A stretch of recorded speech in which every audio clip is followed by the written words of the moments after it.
welcome everybody. Glad to have you. Happy Hump Day. Happy April 1st.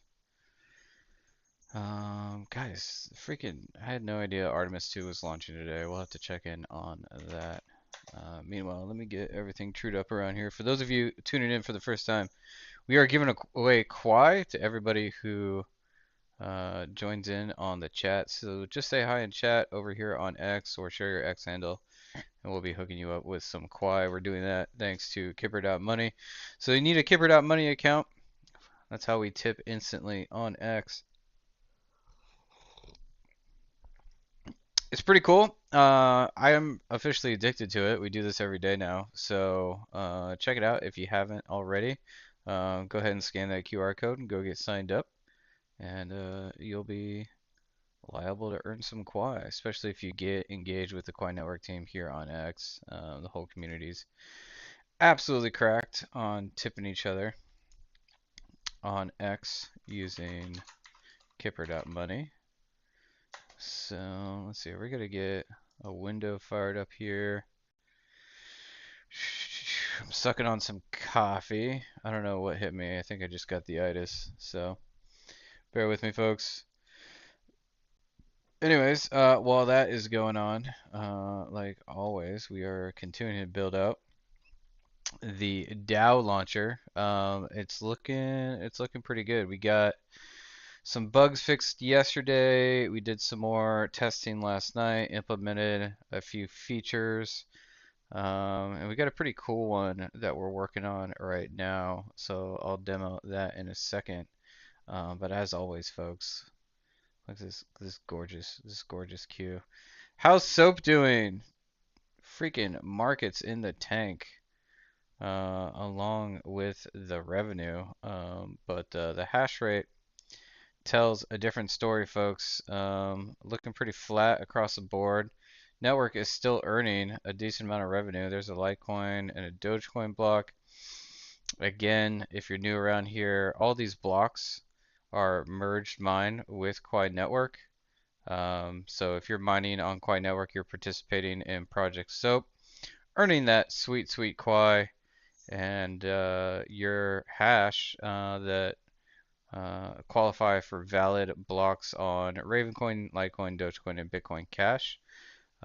Those rewards go to the foundation, which they use to buy back Quai at market and burn it. And right now we're sitting over 56, almost 56.5 million in total Quai burned. And even with the market in the tank, this is not a rolling average. This is tokens times current price in the short 3 months that Quai has been live.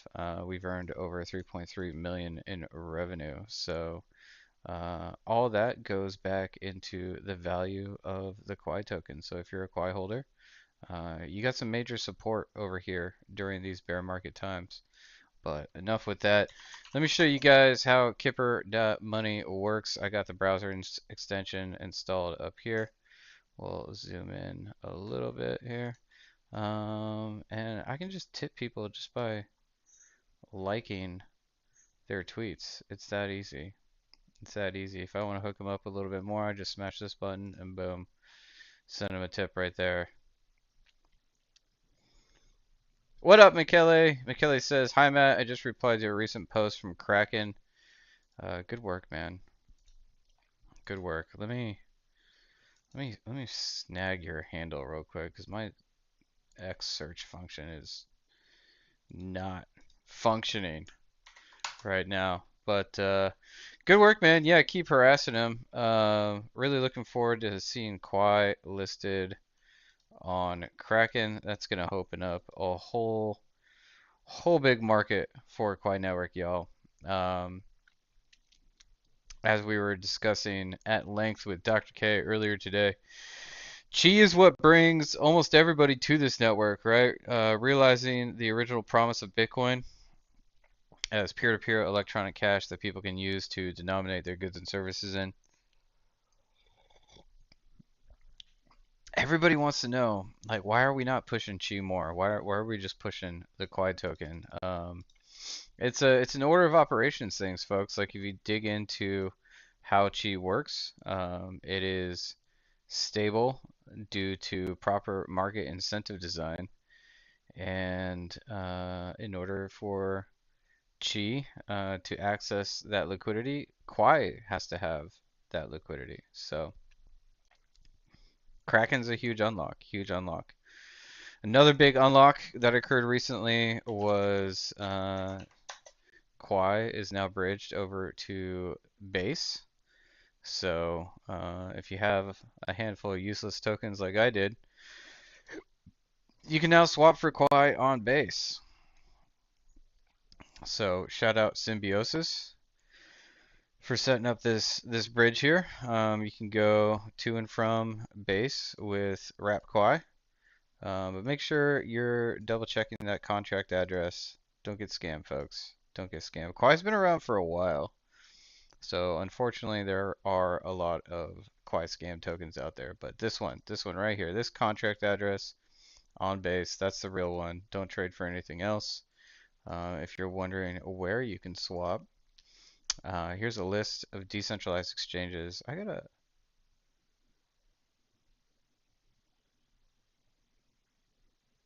What's going on with these images here? I gotta work on that. But yeah, we tested these decentralized exchanges live on this stream a while back, so they totally work.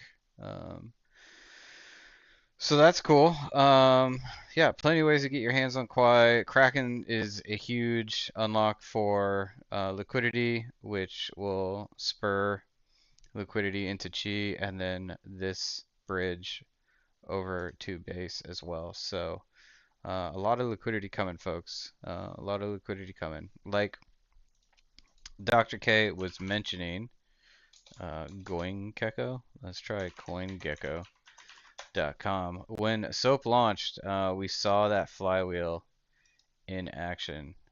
Unfortunately, we had a bunch of people dump our token in February, but we had, a good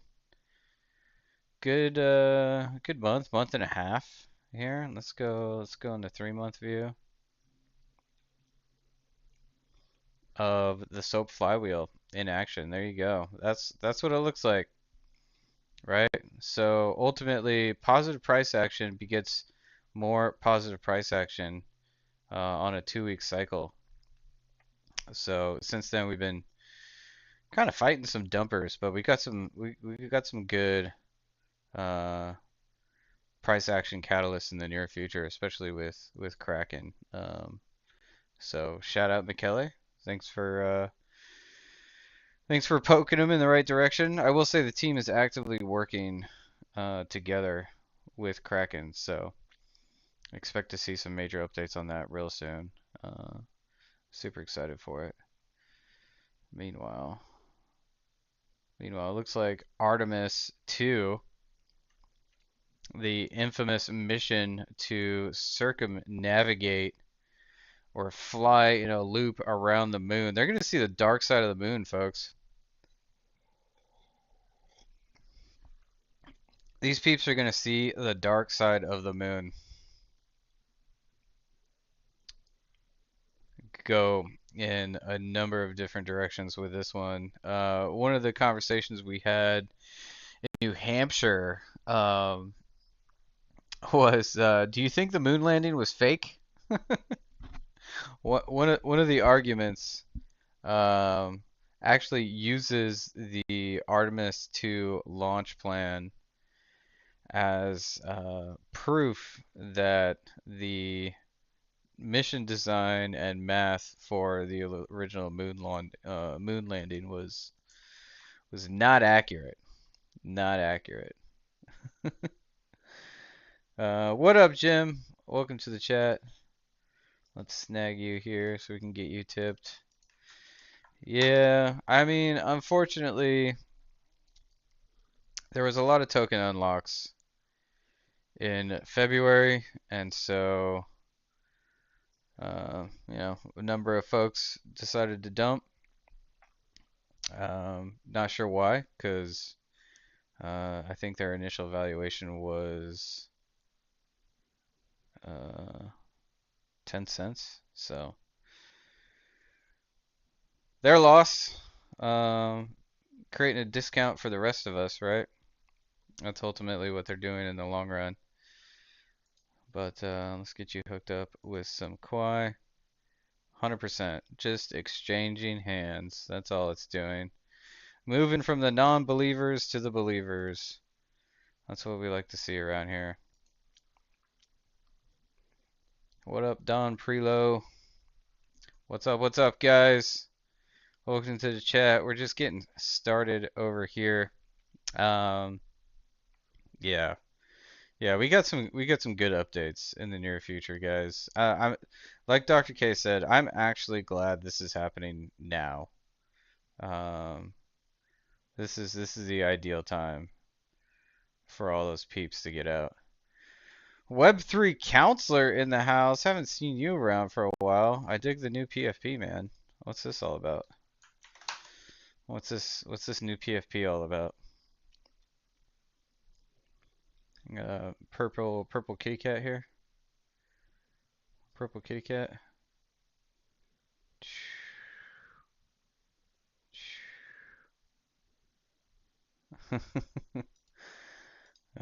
We'll tip this one.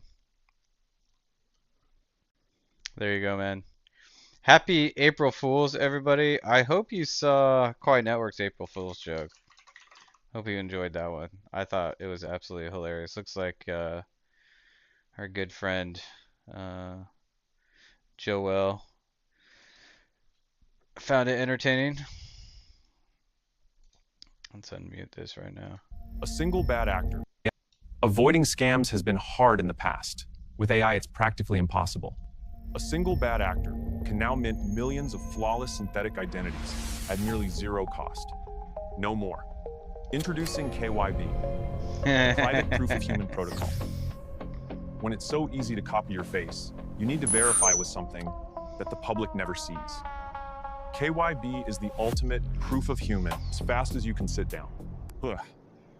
Get verified everywhere, including TSA. KYB is how we bring the next billion users on chain. No hassle. She liked it. Just your asshole. No hassle, just your asshole. A little bit of lore. Avoiding scams has been A little bit of lore for you guys. That last bit there, that came from our tried and true Keyshore. He came up with that one. We thought it was absolutely hilarious, obviously. So, again, hope you appreciate it. We think it's funny. I think it's funny. I think it's absolutely hilarious. Anywho, let's check in on Artemis launch real quick, shall we? Why not? Why not? I'll probably get demonetized for this. This is probably copyrighted content, but. So you named him Rise. Can you tell me why you picked that name? It was very remote, representing the Artemis 2 launch and Earthrise. And yeah, that's pretty much it. So were you really excited to find out that you won the competition and that your zero gravity indicator would be going to space? Yeah. So how does it feel? We're actually just across the river right now from Artemis. We can see it from where we're standing. How does it feel to know that design you created is actually currently on that rocket, just a couple hours away from going to space?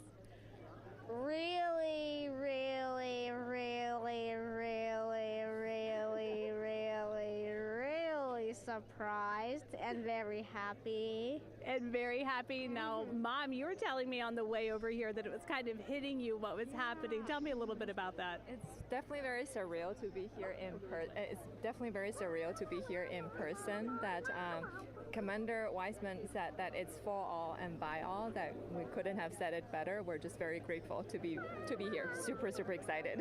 And we're so excited to have you here too. Now, Oliver, this is your first launch too. Is that right? Yeah, that's right.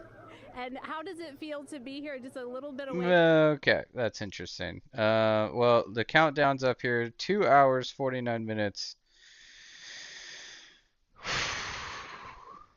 I think we're gonna see it. I think we're gonna see the launch. What time is that from now? That is 4:35. I might be able to hang in here and actually watch this launch on stream. That'll be pretty cool.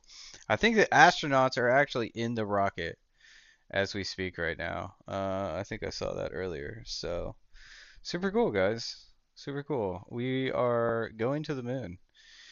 Here's a question. Will they take pictures of the dark side of the moon and will they release them? I want to see what's on the dark side of the moon. Do you guys want to see what's on the dark side of the moon? I hear there's alien structures back there. That's what I hear.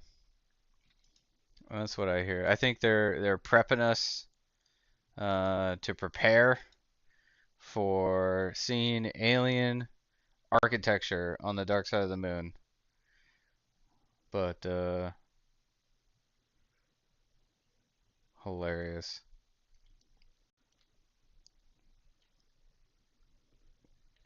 Moon landing is fake. Don't believe the buzz. Oh, Noah. Classic. Classic. I think the take is if this mission is successful, the original was impossible.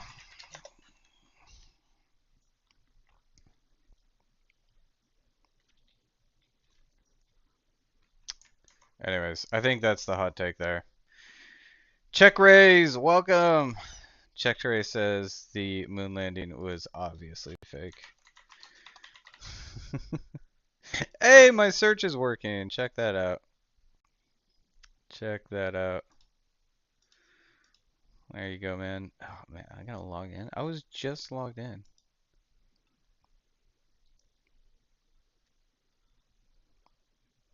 Okie dokie. Let's try this again.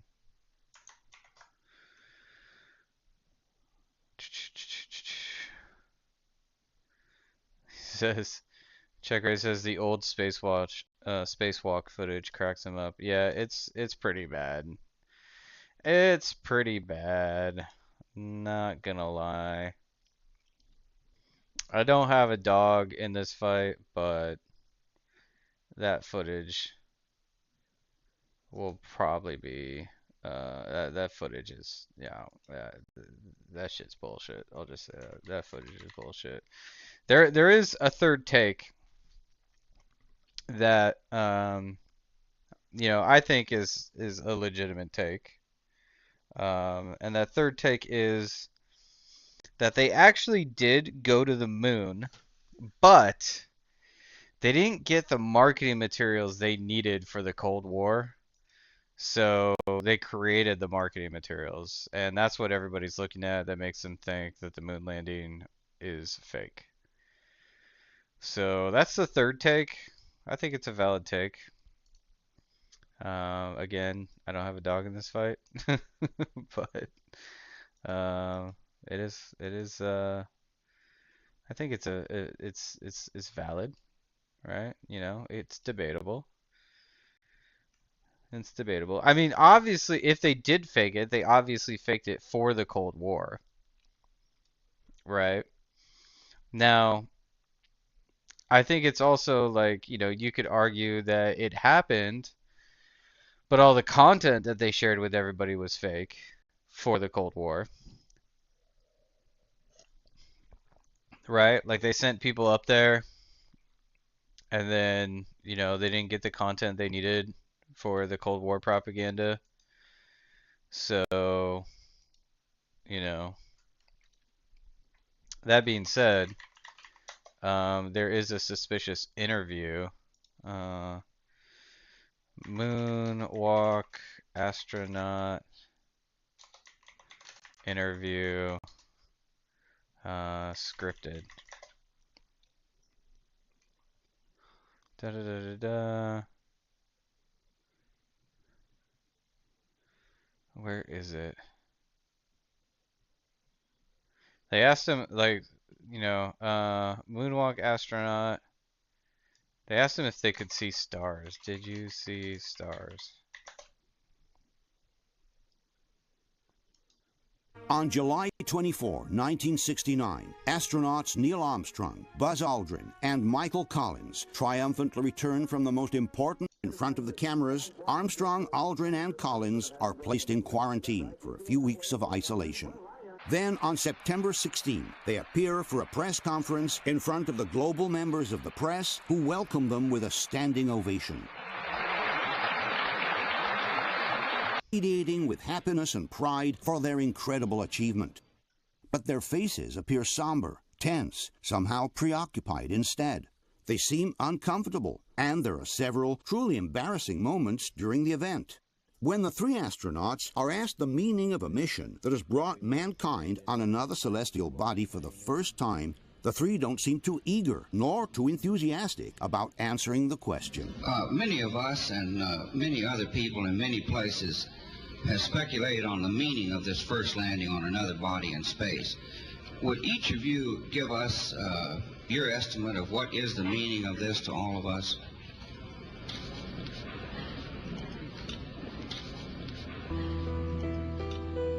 And when Armstrong describes their achievement as the beginning of a new era, he seems more like a person forced to read from a script than someone actually convinced of his own words. The entire program, it's a beginning of a new age.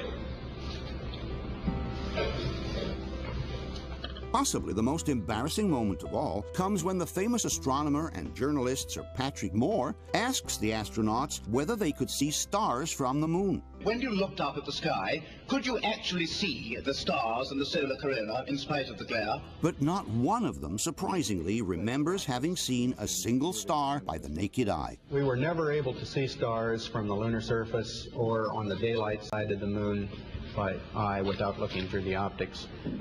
Even Collins, who was left orbiting the moon while the other two descended on the surface, does not remember seeing a single star. I don't remember seeing any. Oh, jeez. So, anyways, that third hypothesis there is kind of like nullified by this evidence, as you see here. That's it, but that's all I have to say on that. Anyways, Wolf, welcome to the chat, man. I think I did hear Buzz did punch a guy for saying the moon landing was fake. Oh, guys. Back then, and truth was so much easier to control, right? I think, you know, I was having this conversation with Dr. K a long time ago at this point, but in my honest opinion, the information and the narrative that the population has access to has always been controlled, right? There's never been a time until recently when the narrative wasn't fully controlled, okay? And so it's not a question of, you know, whether or not they were controlling the narrative. The question is like, you know, how much capacity did they have to control the narrative?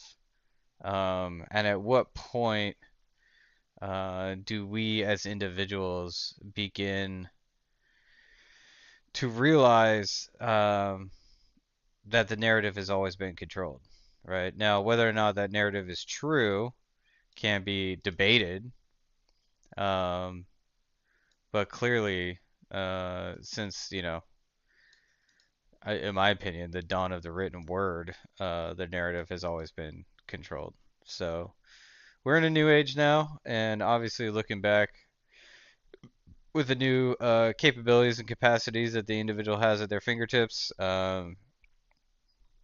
it's a little frightening, but again, I would just say, you know, it doesn't mean it was all fake. Doesn't mean it was all not true. The moon landing, highly suspicious, right? Highly suspect. But there are plenty of examples throughout history when obviously the narrative was completely false. So I'll just say that. So yeah, guys, shortly after, what is it? Around 5:20, 5:29 my time here. Artemis 2 should launch. Hopefully I can stick around for it. That'll be fun. But if not, guys, it's live on YouTube right now. Go check it out. Go check it out. We'll drop this in chat. You got what's the clock saying now? From watching the So the average human cannot open that hatch by themselves. And so that's why we want to make sure that the system is pressurized, that it's not going to leak, and that it is ready to 2 go in hours case they need to open that. and 38 minutes. 2 hours and 38 minutes. Meanwhile, we're making good progress on the down launcher, folks. Really tightening up the UI here. Let me show you what we got so far. We've done a few different experiments in the background. So let me pull that up real quick. I'm actually super excited for this. This is going a lot smoother than I expected, honestly. Building on a lot of the lessons learned from the multi-sig vault. So a lot of benefits there we're taking advantage of.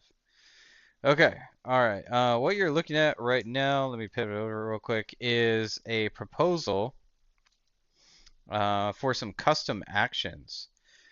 So we had a custom contract call that minted some testnet tokens to the DAO vault. We had another one mint an NFT to the DAO vault, and then we had another one transfer some ERC20 tokens to this address, which is connected. So if I go to the ERC20 Tribute Navigator, I can't use this right now because we just implemented whitelists on these navigators, and this address is not whitelisted.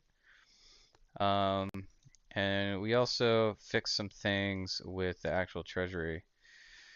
So, but if you look at the vault itself, you'll notice we have a lot more testnet tokens, and we've actually minted 2 NFTs on this vault. So you can see those there. We're going to test this again, except with a better UI for guild tokens. However, if you look at the treasury here, we only have 1 guild token. We'll need to re-enable this testnet token as a guild token. So let's make a new proposal for guild tokens. Re-enable TST as guild token.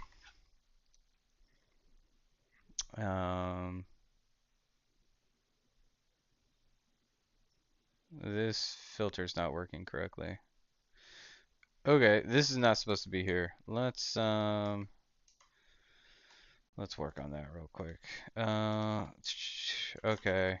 Previously, we fixed filtering for disabled guild tokens. However, they're still showing up on the guild token proposal form. So let's fix that. DAO ships, what up, Christopher? I think you'll be excited for what I'm about to demo. We're just gonna make a quick UI change. I don't know if you caught the last, like, I don't know, 60 seconds.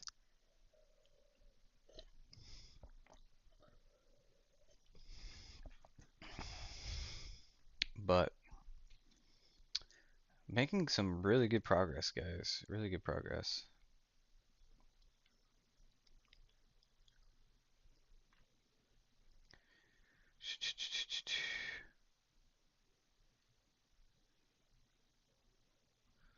Oh, or we can re-enable on disabled ones. That's going to be even easier, actually. Nice. Nice, nice. Meanwhile, folks, yeah, I think we checked every other box. for now. So let me check my scratch pad. We fixed member lists after rage quitting. We fixed that.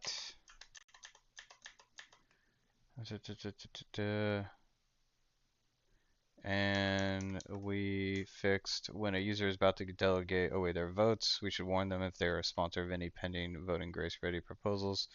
Their proposal could be canceled due to lack of voting rights. Alright, Scratchpad's clear, y'all. Cool. Alright, let's restart the server and check this bad boy out. Refresh. All right, guild tokens. Here we go. Re-enable TST. There it is. We want to re-enable it and submit the proposal. This thing. I gotta adjust the settings on this wallet so I don't have to keep signing in. That's kind of annoying. Auto lock interval 1 hour. Thank you very much. Cool. Submitting that proposal. We're going to the moon. April Fools. Well, it says the idea of flying to the moon sounds scary to me. Even flying in near Earth space feels like something dangerous and adrenaline pumping. And the moon is very far away. Yeah, I get it. I get it. All right, proposal in. Let's vote yes. Again, I really want them to take shit tons of 8K pictures of the dark side of the moon and to release all of them. Why you voted no? Oh, yes. Okay, that took a second to update. That's interesting.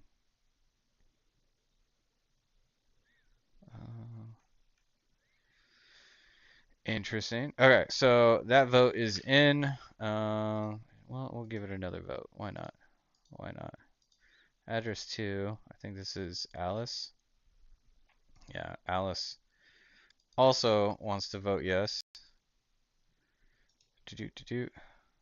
Nice. We'll get that vote in. Skip.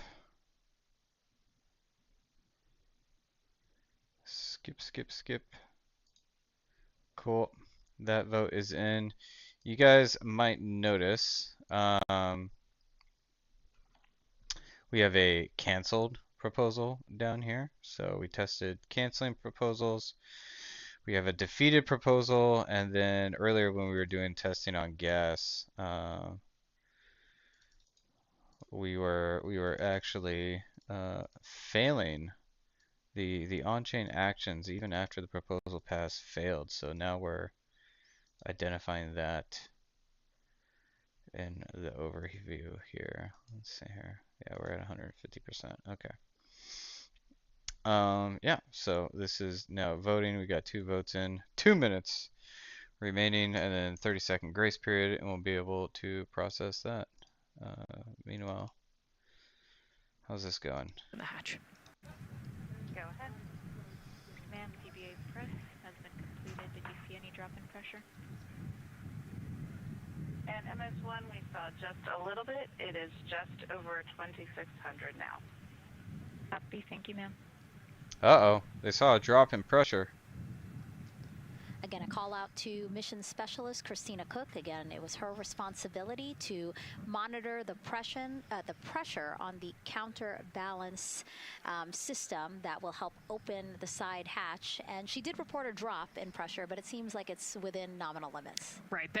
They might have had a small drop, but you know, we have a starting pressure and an ending pressure, and as long as the difference isn't too high, then we will take that. And the engineers know exactly what they're looking at for in terms of that delta pressure.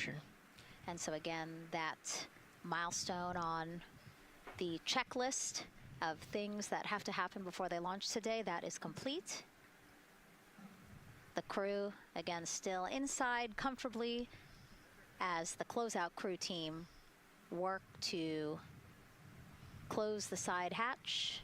Again, a separate seal leak check, followed by a full cabin leak check, and then they will close the last abort system hatch. Here's a question. The White Room and marching towards Do you want COVID scared marching down this technicians working the on your countdown freaking timeline launch platform? And so, Bill, again, number 3 there. Is he that why holding they're a wearing silver masks? flex hose.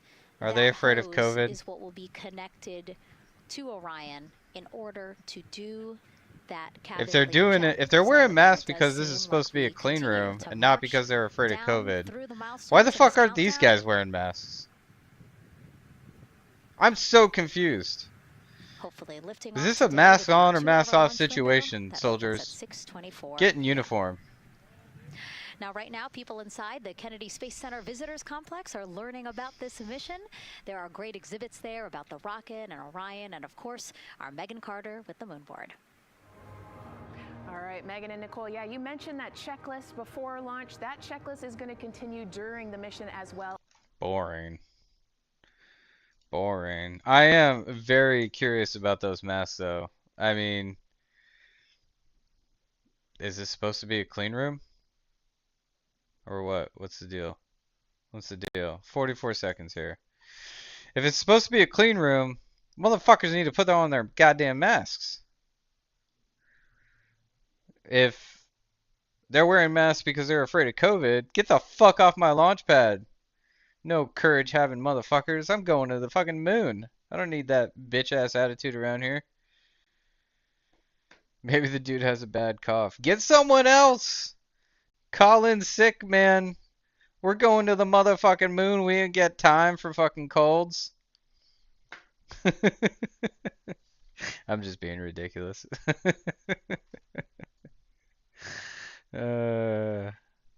Christopher says that's extra chromosome territory. I don't even know what that means. Steph, what's up, man? Quai's shadow. Holographic seems loaded by C. I wouldn't call it holo chain though because there's a blockchain. Oh, there is a holo chain. Oh man. So today we were talking about Steph's shadow chain idea. Of course there's a holo chain.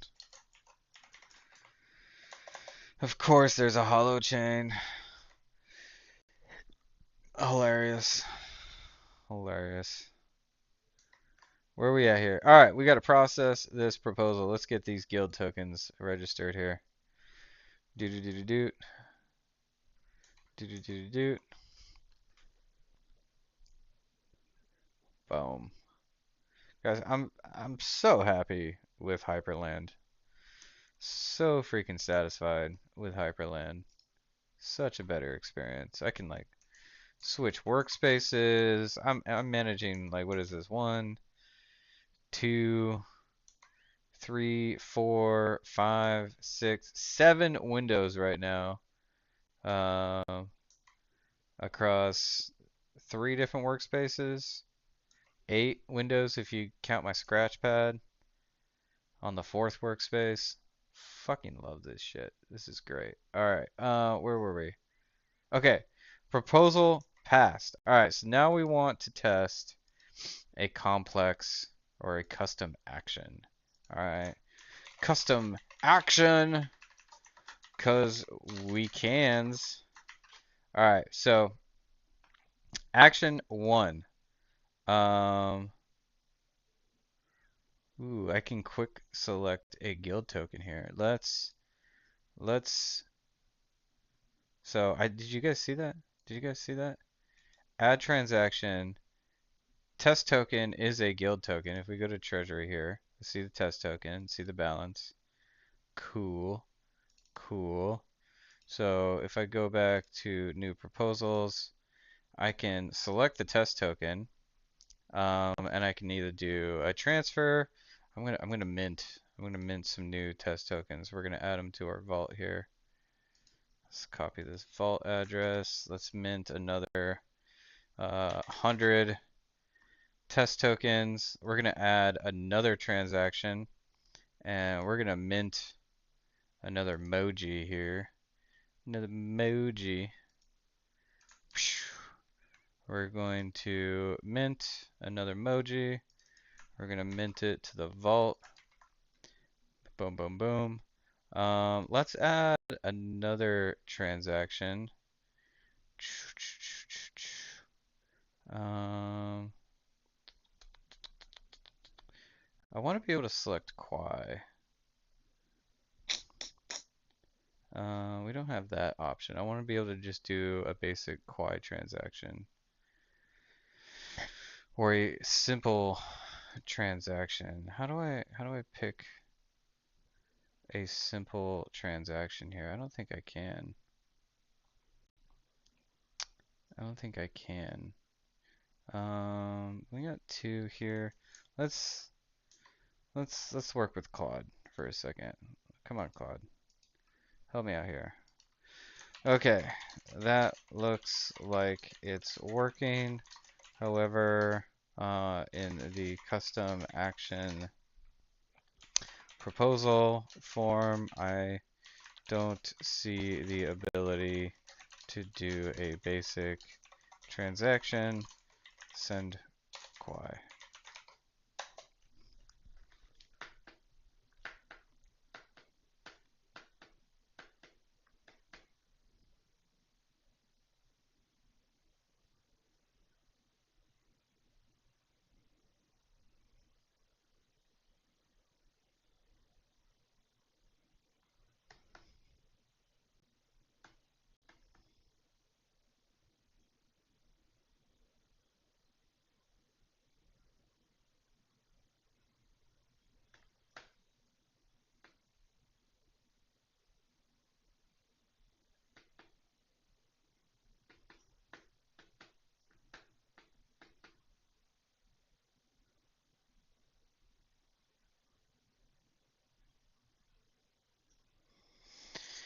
Question is this making...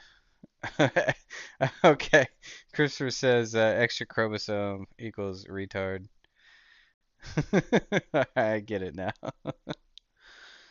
Oh man, that's funny. I'll add the toggle right after the target address div before the vault balance.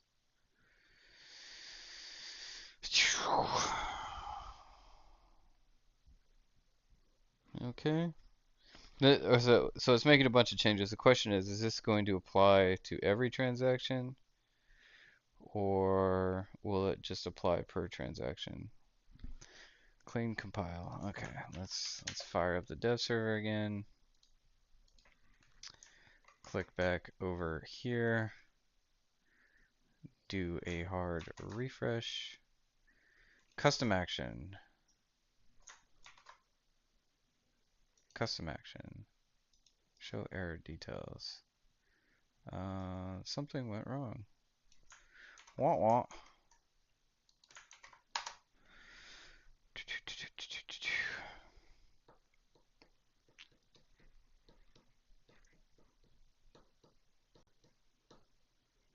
See if we can get this fixed real quick.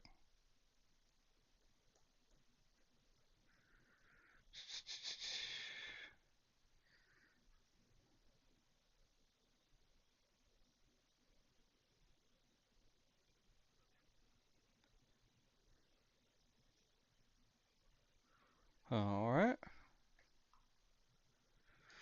Alright. Fixed. Supposedly it's fixed. Do hard refresh. Custom action. Alright. Custom action. Action. Cause. Alright, so. First. We were doing a contract call. We're going to mint to the vault here.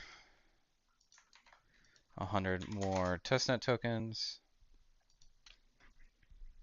We're going to mint another NFT. Mint to the vault, another NFT. And we want to do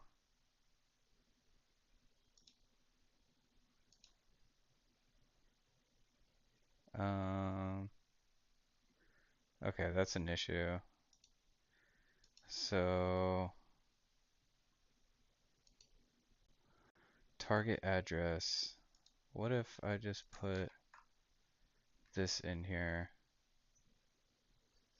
Send Quai amount. Let's send. How much Quai does this account have? 49.7. Let's send 2 Quai. Okay. That's all right. Yeah, it's not a terrible user experience. We'll propose this. We'll test this out. Cat wants out. Go ahead. See you later. Cool. Proposal is in. Let's vote yes. And we're off to the races.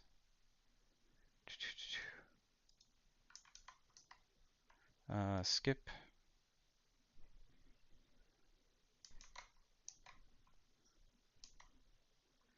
Do we have...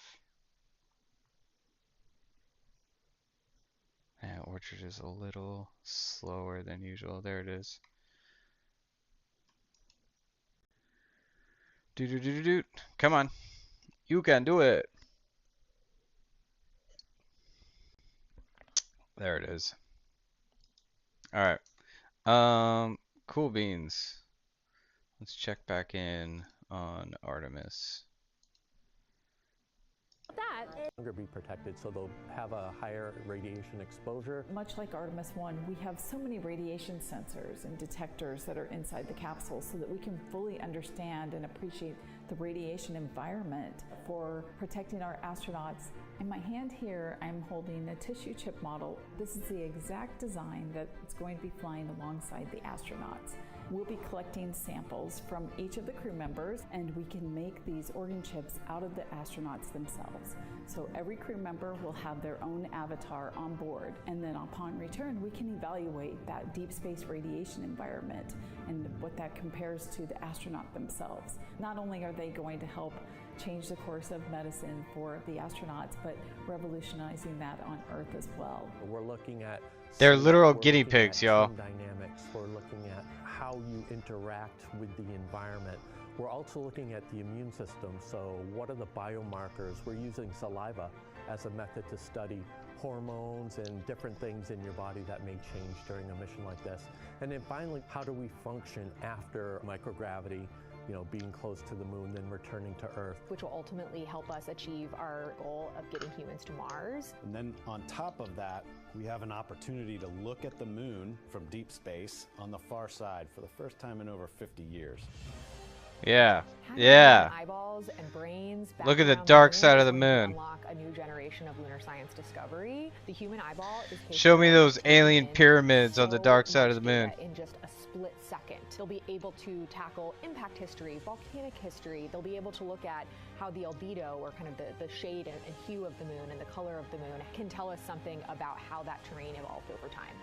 We're integrating science in ways that have never been integrated into human exploration before. We have a front room mission control flight controller position called the Science Officer. We have a brand new science back room where it's basically our brain trust of lunar scientists and geologists supporting the crews of the future. And Artemis 2 will allow us to really test how this works so that future missions are really set up for success. We'll also be deploying some CubeSats. They're small shoebox-sized spacecraft of their own. They're each provided by another country, one of our partners. As they conduct their research... What up, Egalirept?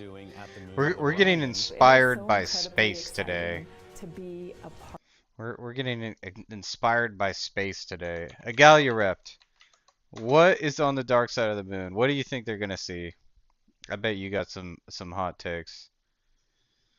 MAGA is definitely an alien agent. Tell us, Egalirept, what is on the dark side of the moon? Supposedly, 50 years ago, they took some pictures of the dark side of the moon. Pictures of the dark side of the moon.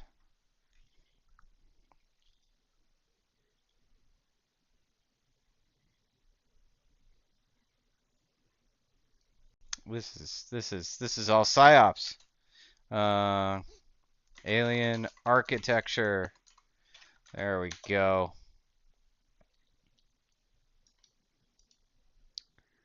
There might be an ancient alien city on the dark side of the moon. This is what I live for, guys. Right here. Oh, it couldn't be loaded. They're fucking with us. Do you guys see this? Do you guys see this? There's a spaceship. Spaceship crashed on the dark side of the moon.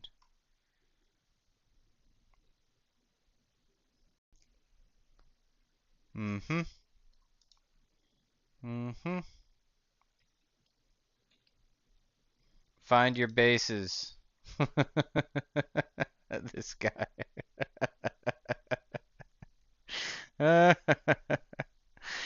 Oh, man. Hilarious. Hilarious. Where's our proposal at? 30 seconds till processing. This is cool, guys. So we are going to mint some more testnet tokens to the vault. We're going to mint an NFT to the vault. And we're going to transfer to Quai to this address, which currently has 49.7 testnet Quai in it. So in 10 seconds. 5 seconds. Boom. Alright, we can't process it just yet because Orchard is a little slow. We'll wait for another block.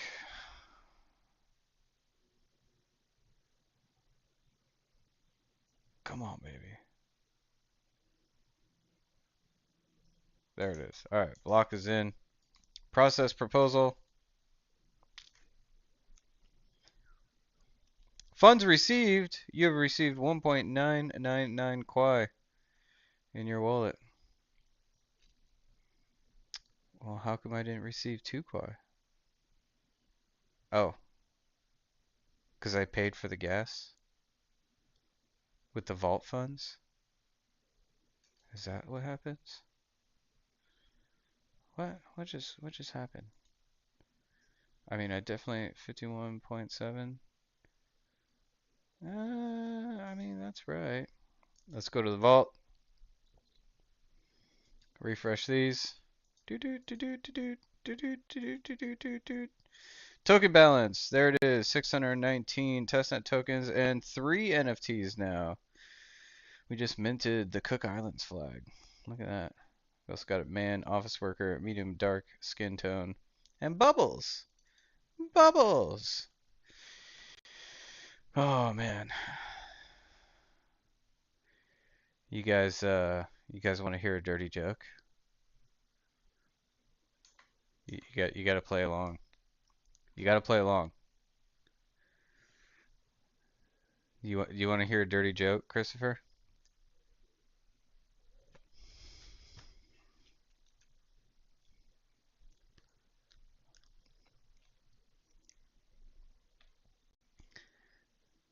Christopher, do you want to hear a dirty joke? No. Oh, you're no fun, man. All right, here's my dirty joke. You ready? Batman fell in the mud. Ha. That was a good one, right? You guys like my dirty joke? Batman fell in the mud. Hilarious, hilarious. What do you think of that joke, Christopher?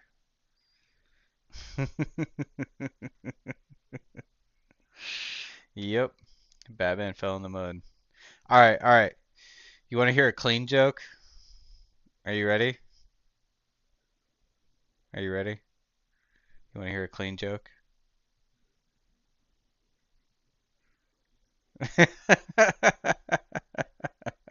All right, here's a clean joke. Are you ready? Batman took a bath with bubbles. There's your clean joke. Do you like it? Do you like my clean joke? Alright, alright, I got another dirty joke for you. Are you ready? Do you want to hear another dirty joke? Yeah? You want to hear another dirty joke? Alright, here it goes. Here it goes. The next door neighbor's name was Bubbles. You get it?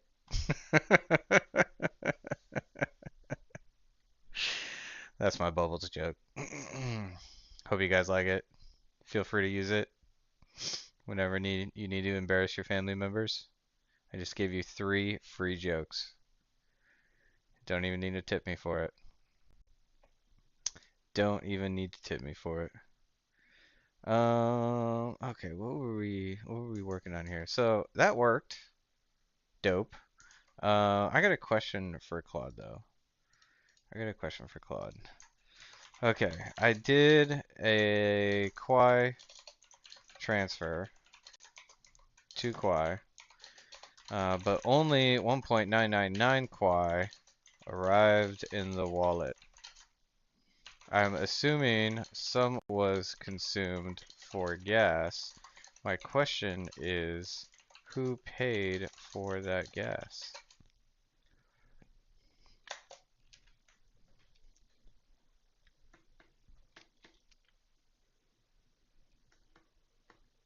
The Dow Vault paid the gas. When the proposal is processed, the vault executes the transaction via execute as governance, which means the vault is message.sender and pays the gas from its own balance. The 0.001 Quai difference is the gas cost of the process proposal transaction that the member who clicked process submitted. But wait, that's not right either. Let me think about this more carefully. Actually, the cat wants back in the room. Of course she does. Of course you do. Come on. She's like, you're having too much fun without me. That's not allowed. There you go. Now you're a star. Process proposal called by the member who clicks process. This member pays gas for the outer transaction. Inside this call, the DAO ship contract executes the proposal's actions via execute as governance. The inner Quai transfer executed by the vault via multisend. The 2 Quai value comes from the vault's balance. The 0.001 shortfall shouldn't be from gas. Excuse me, the inner call's gas is paid by the outer transaction sender.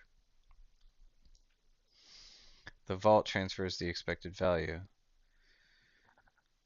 The proposal was encoded with slightly less than 2 Quai, where the vault had the transfer succeed, but with a slightly different amount due to encoding. Can you check the actual proposal data on the proposal details page? The send Quai action should show the exact amount that was encoded. Also check, excuse me guys, also check the processed transaction on the block explorer to see the actual value transferred. Alright. Let's dig into this, shall we? We should see a history of transactions here. Interesting, interesting. I'm not seeing that. We do see some token transfers.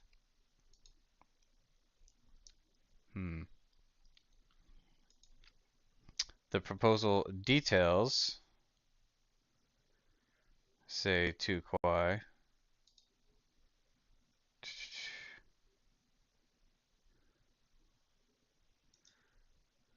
Does this transaction exist?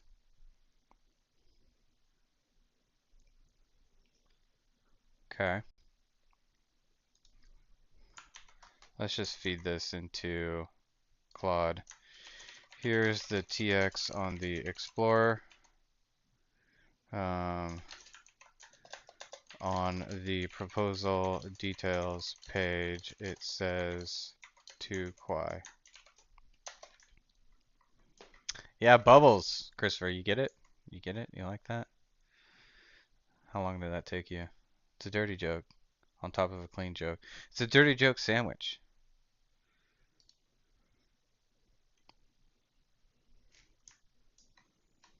What are we looking at? We're looking at internal logs, state.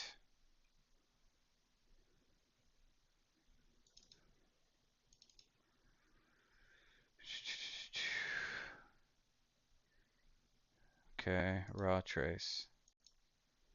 Token transfers.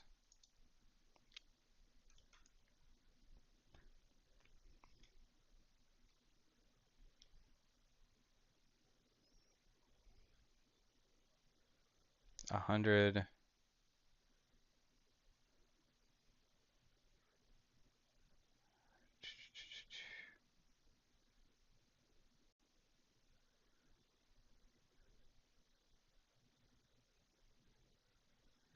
I don't know what I'm looking at, guys. That's process proposal. Execution for modal success. Huh, interesting.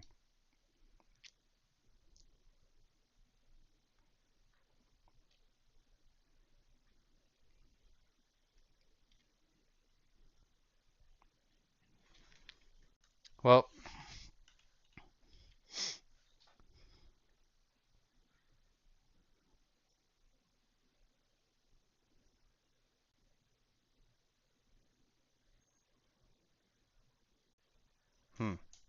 okay, let's check the recipient wallet real quick. Copy this. I don't know why Pelagus reported 1.99. Token transfer.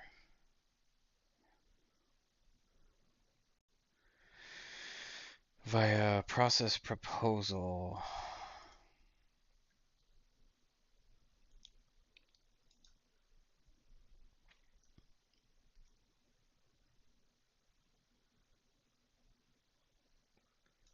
That was an hour ago.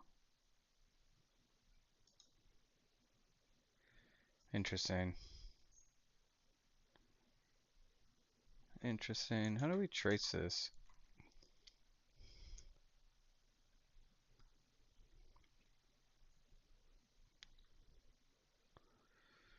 Balance. Hmm. Hmm. Well, maybe that was wrong. So current balance 51.72.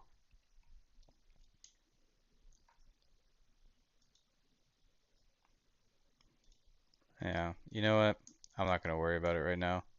We got bigger fish to fry, folks. Yeah, so rock on. What are we looking at now? So, um, I will say that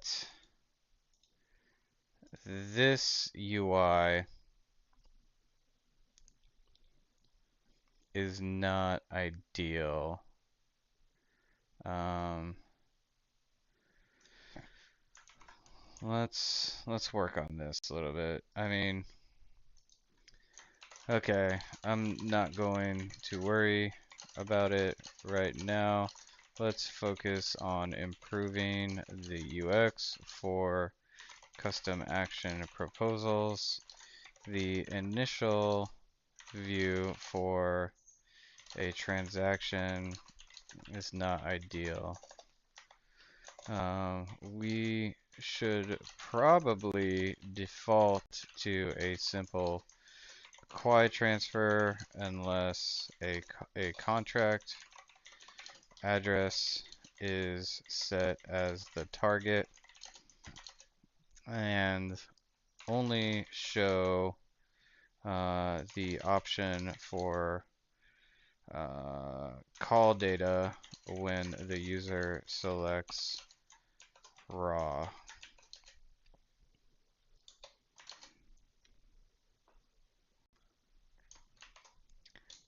If a contract address is entered, the UI should pivot to the ABI options. Yeah, let's work on that.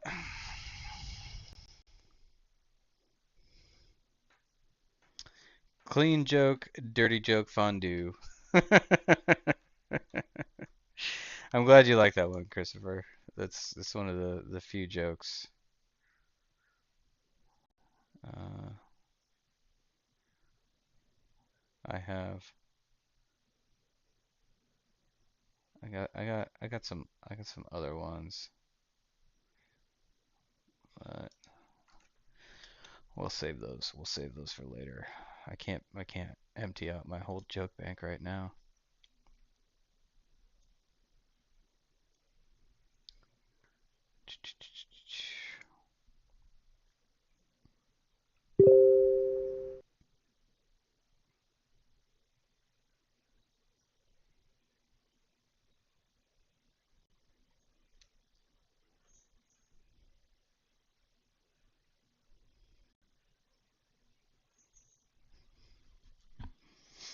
Let's see here.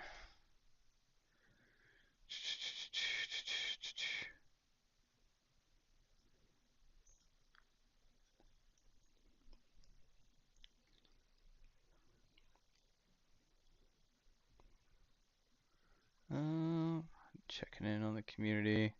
Noah's going off on fake news, per usual. Soap is doing work. People are researching. Researching Quai. Like to see it. Like to see it. All right, clean compile. Here's what's changed. Let's check this new UI.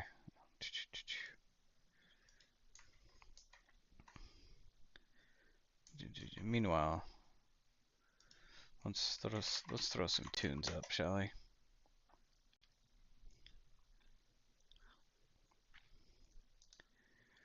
Create.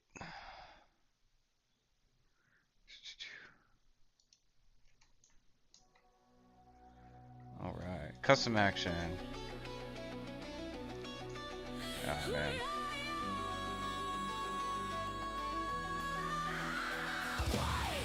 There we go. All right. There it is. Send Quai. Now, what happens if I put in a contract address? Contract detected.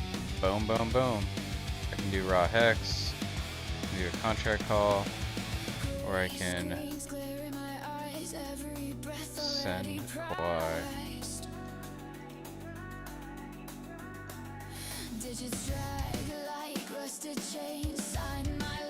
Alright, the vault balance isn't updating. And I don't have the option to select guild token anymore. Alright, let's work on that. That's better, but I lost the quick action to select a guild token. Additionally, if I select and if I put in an ERC20 token, let's check this. Let's try this again. Copy recipient address. If I delete it,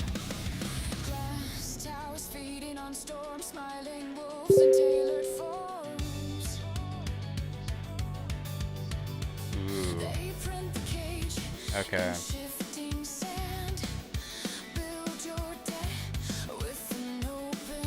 Okay, so I have the quick select. What happens when I put a contract? Okay. Okay, couple things.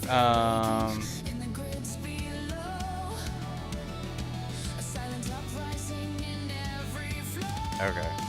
I lost a quick action to select a guild token up front. I have to pivot to contract call. And I don't see the vault's balance Quai. Let's just focus on that for now.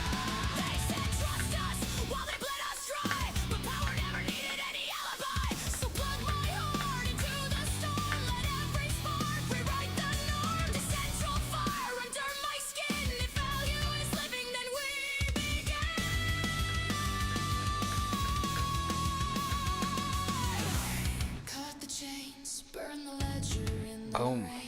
This is turning into a pretty beefy form, y'all.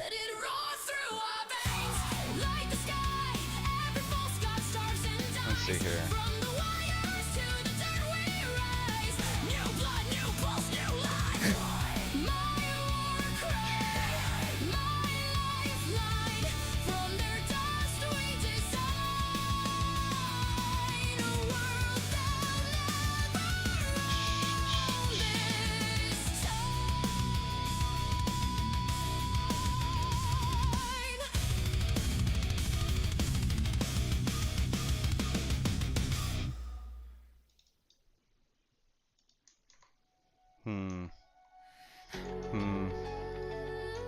Let's think about this whole UX. Activate front-end developer to analyze and propose a better holistic solution for optimum UX. Digits drag like a rusted chain, sum of life for pocket change. Let's just see if it can redesign this whole thing real quick.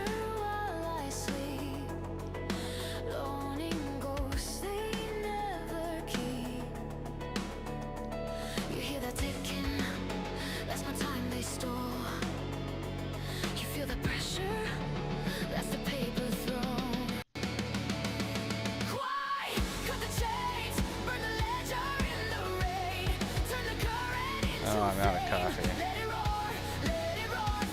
I'm out of coffee. Itis is hitting us hard today, guys.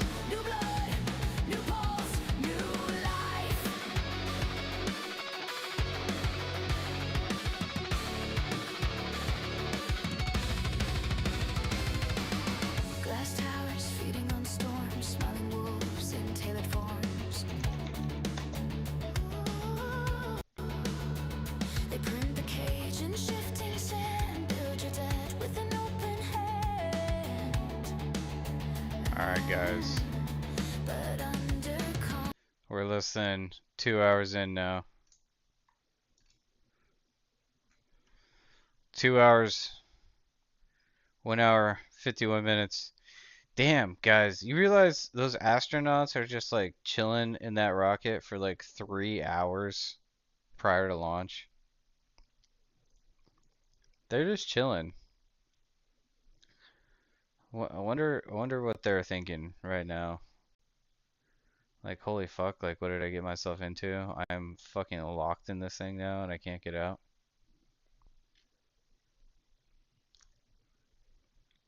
These birds are not prepared for what's about to go down.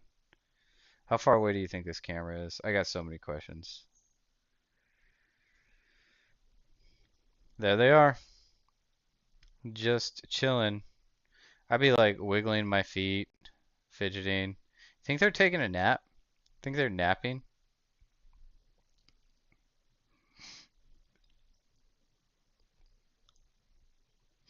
Why do you think we can't see their faces? Probably because they're passed the fuck out. They're like, look, we're gonna give you dark fucking blast shields like Luke Skywalker for this shot, so you can just zonk the fuck out at a certain point. Don't worry about it. Fall asleep. Do what soldiers do best. Just zonk for the next 2 hours. Get your adrenal glands ready to roll here. Oh, we're missing out on the audio. Little kid lying in bed at night and just looking out at the moon in whatever phase it was in, and I was thinking, man, My friends that live like 20 miles away, they can probably look out and see that same exact moon. And then when I was in the Navy and I would look out at the moon and I'd be halfway around the planet and I would think, man, my brother can see that moon where he is and he's halfway around the planet from where I am. To me, it's a connection of life on Earth. We can all look up and see that moon, and it's always changing. The moon is never the same 2 days in a row. I love that. My name is Reed Wiseman. I'm the commander of NASA's Artemis II mission around the moon.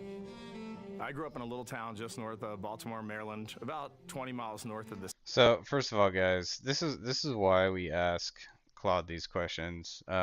Basically says the current design is developer first, mode toggles, call data fields, when it should be intent first. What do you want to do? Key changes, intent picker, replaces mode toggle, send Quai, transfer token, call contract, raw transaction. Yeah, this is much better. This is much better. So we'll let it cook on that.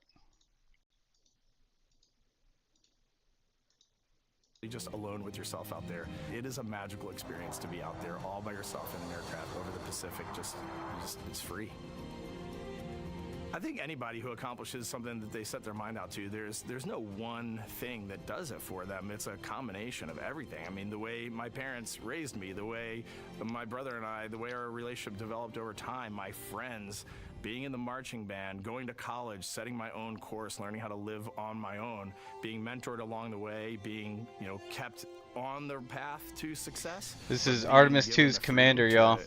Make excursions and fail every now and then and regroup and carry on. I think all those things come together in the end to get you where you are.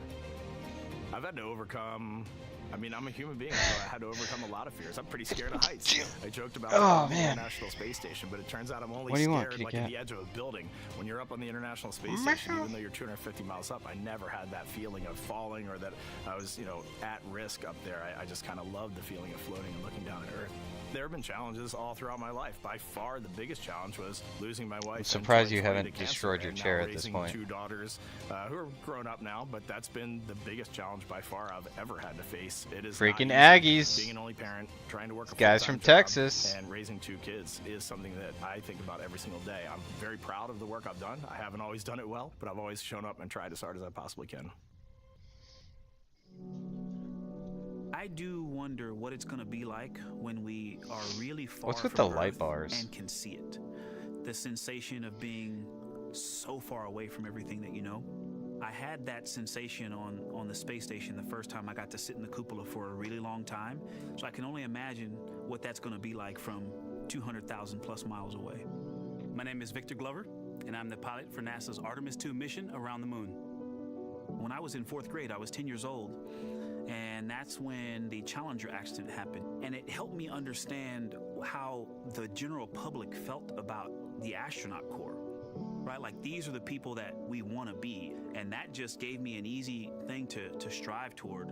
The biggest fear that I overcome in my life is doubting myself. Going to college when no one in my family had gone to college was a huge risk. I had more confidence in my athletic ability than in my academic abilities. I could play football with those college students that I saw on TV. But my classmates that I saw in the lab and around the University Union, I didn't know if I had what they had. I think addressing that self-doubt was a part of, swinging for the fence and trying to go get an engineering degree, not just go to college, but get an engineering degree and then go do something challenging and technical like flying.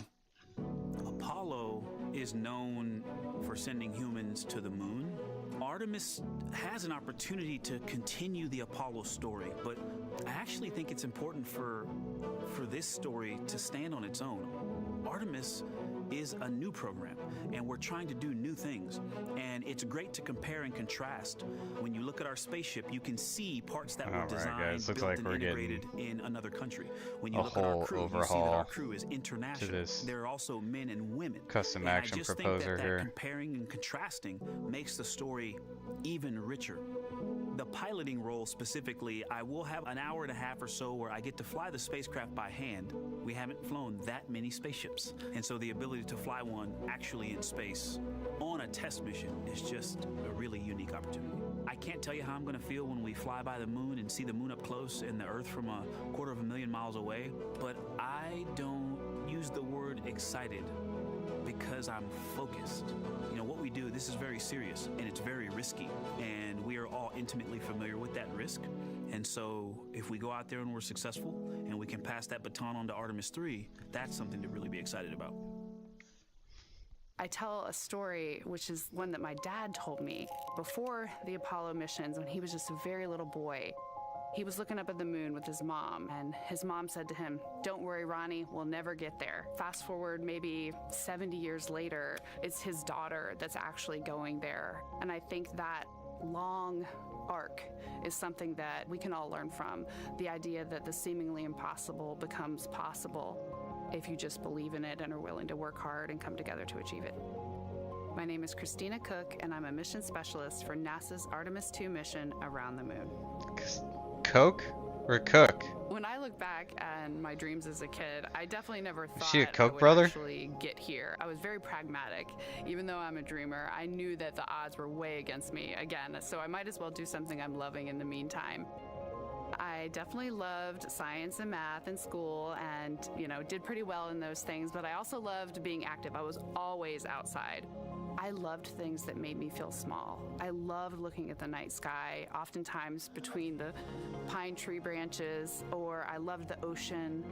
North Carolina also has mountains, and when we go there, I just loved the vastness of all of those things. I loved how they made me feel and what they made me think about, and the vastness Claude of the is universe. cooking in the background, by the way. Was This to is like a learn. whole overhaul I'm drawn just to a single exploring. I'm page. You drawn might to want to do this for challenges all that the other involve both pages. mental and physical, and I'd much rather be solving problems wearing a whole lot of equipment and in a harsh environment, and that's just something I've carried with me ever since I was a kid. Thinking about the fears or challenges that I've had to Nice. overcome, there are just All right, I'm excited to see this, guys. Are you? Let's check this out. This is pretty intense overhaul we're gonna be looking at here. Boom, boom, boom, boom, boom, boom. Hard refresh. Custom action. Nice. We got a treasury view over here. Actions, 1 of 20. Action 1. Oh, this is super cool.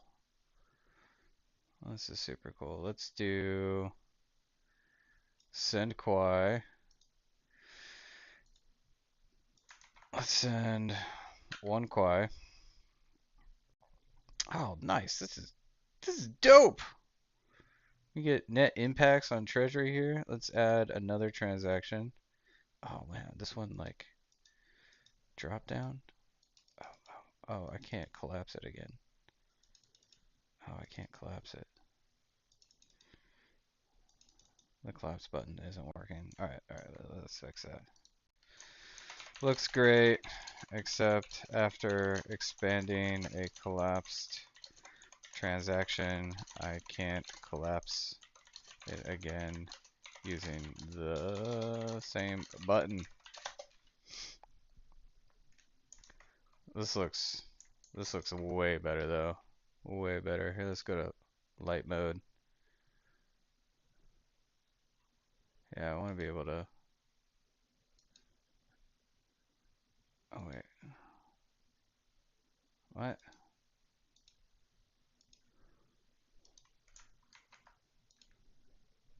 One Quai. Oh, when I open it back up, it clears the values.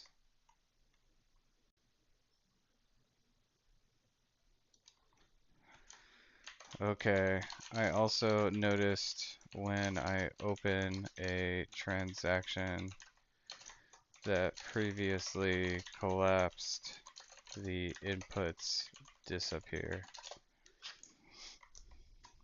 Is that intended? Action 2. Oh, this is not working as designed.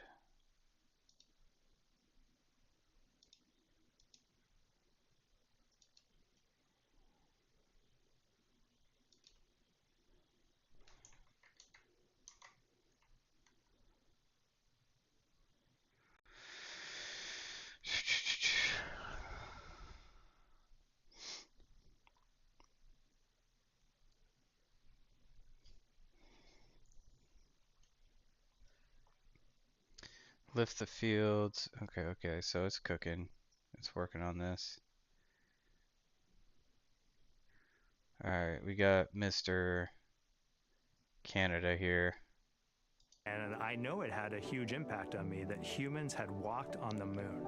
My name is Colonel Jeremy Hansen. I'm an astronaut with the Canadian Space Agency, and I'm a mission specialist on NASA's Artemis II mission around the moon. My elementary school years, I grew up on a farm outside of London, Ontario. That's nice. Alright, supposedly this is fixed. Supposedly this was fixed. Hard refresh. Custom action. Send Quai. Copy, paste, amount 1. Let's add another transaction. Send Quai. Let's do 2 Quais. 2 Quais for that one. Now when I drop this down, that's there. I can collapse it. I can drop this one down. That's there. I can collapse it. Net impact. Oh man, this is gorgeous. Let's transfer test token. Let's do 1 test token, and let's call contracts. Let's call, error. Yeah, okay. All right, I was on my 3rd transaction, selected call contract, and hit the token quick action button and got this error. Alright. Alright.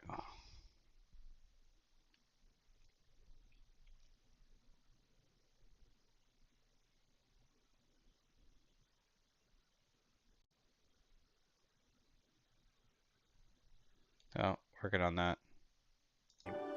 Message with the whole world. Yeah. And so let's take a look now at people who are watching in other parts of the country. We have this shot here from the U.S. Space and Rocket Center. Be right back, folks. I need an energy drink. What do we got on deck for today? I think we got of Flight, Green Seattle, Jolly Rancher Washington. C4s. So sorry. Hello to you over there. Sorry, I thought Yep, that you were sure do. in Green Alabama. But here you sour are gummy from splash. Seattle, Washington. Again, the Museum of Flight.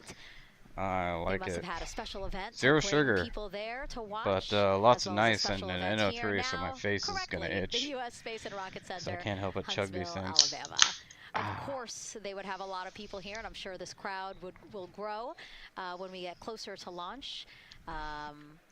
Marshall, the home of the SLS rocket. Yes. Yeah, this is a great chat. You can see all the people there, and All right. obviously you've got. All right, we got another fix in. Let's restart the server again. Okay, go over to the app. We'll do a hard refresh over here. Hard refresh, custom action, action. We will send this address 1 Quai. We will send that same address to Quai. We have a net impact over here. That's 2 actions. The 3rd action, we will call contract testnet token, and we will mint to the vault over here. Back to vault. Copy. We will mint another 100 testnet tokens, and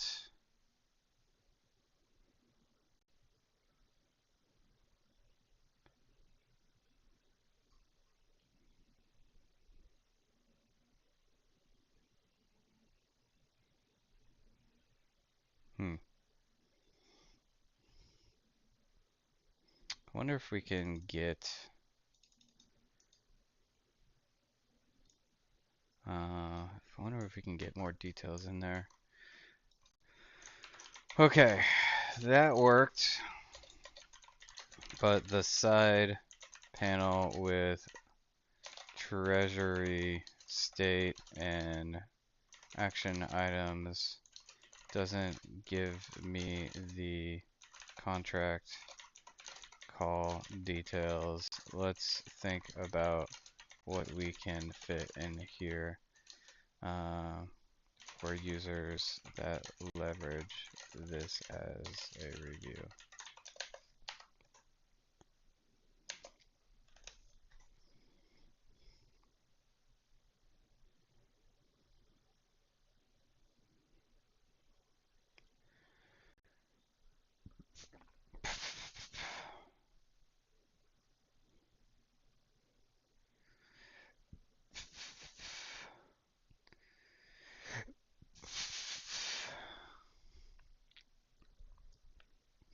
The challenge, the vault panel only receives transaction action to value data. It doesn't know the intent or function name. I need to pass richer summary data up from each transaction builder. Cool, cool, cool, cool. This is becoming quite intense. I like it. I like it. An hour and 34 minutes till launch, folks. An hour and 34 minutes till launch.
Cool.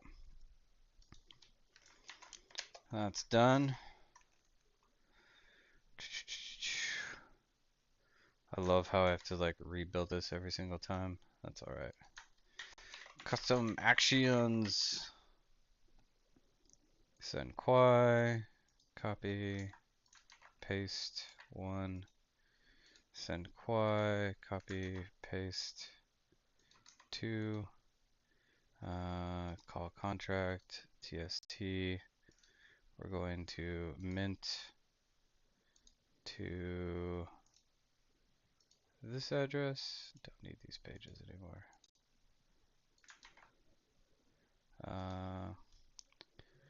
100. Cool.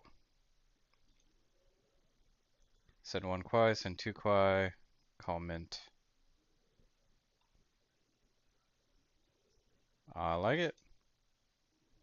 I like it. That's a much better experience. Much better experience. Cool. Wait for Orchard to catch up. Vote yes. Boom. Much better experience. Skip. Boom, boom. Awesome.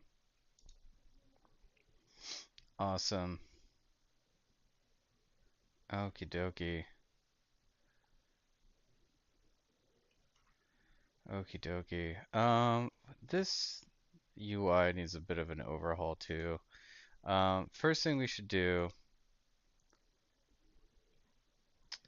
let's see here.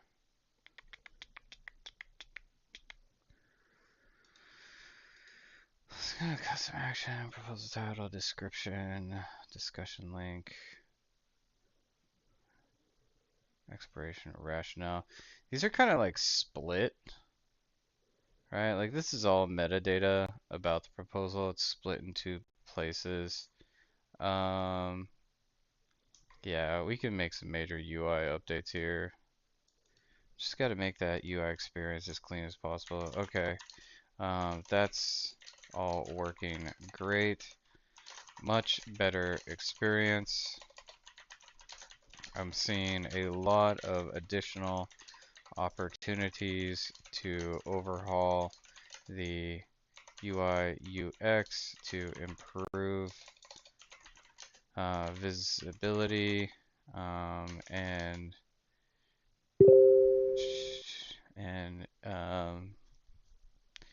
create a premium UI UX. We're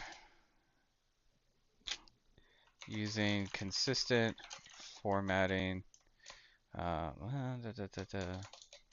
Some ideas I just had were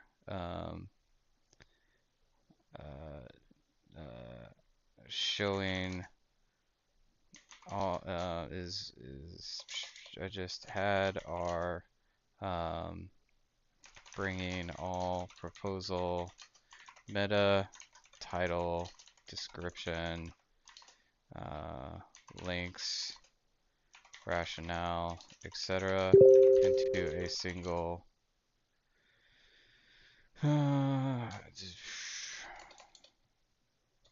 together instead of having it split across the page. Lists of members and proposals look like much of the rest of the site, but can probably be properly be formatted better so it actually looks like a list instead of separate items.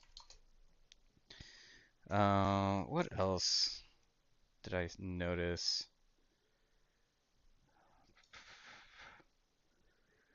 Oh yeah, proposal details. Yeah.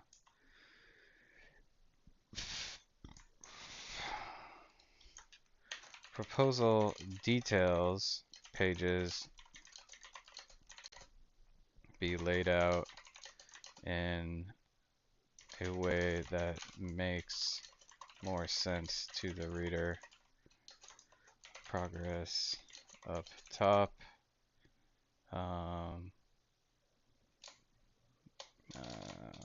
Details and progress up top with timers.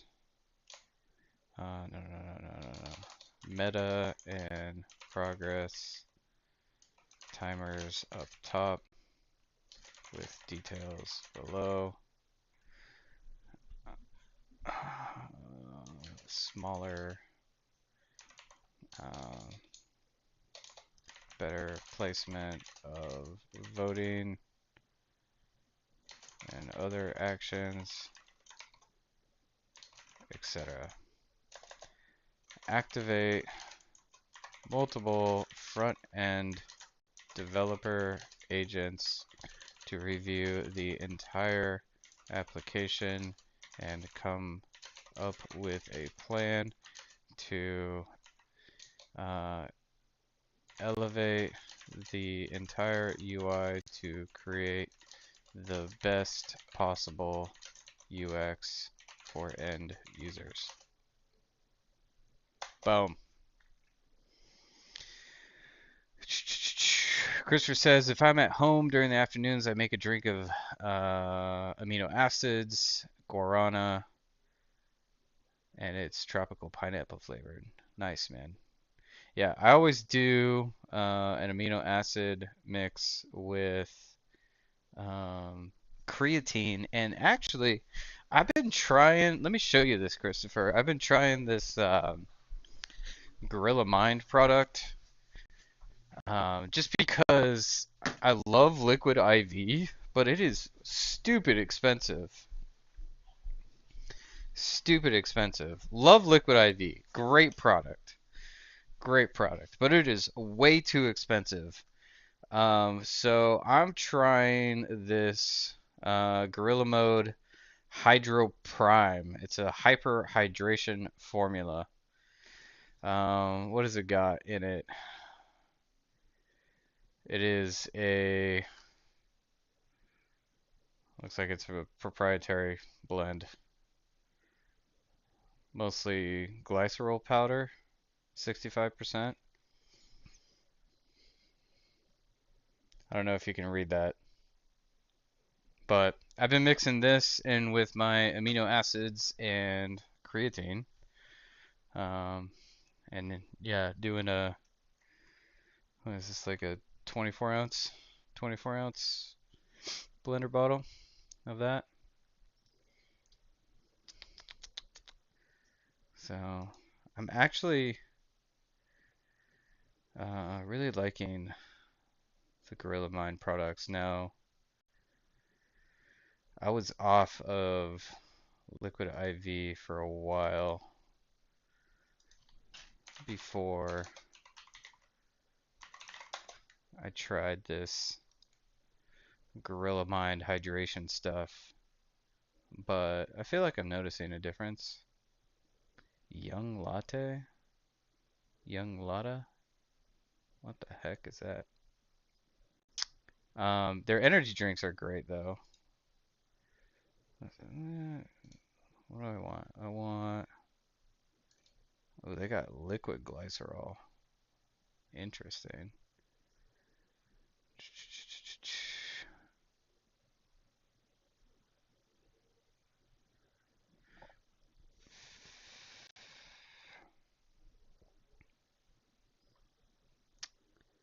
Um, they have their own amino acids. Their amino acids are all right.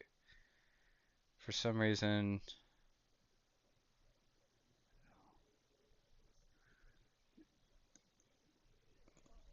do they not have this stuff anymore? Did they?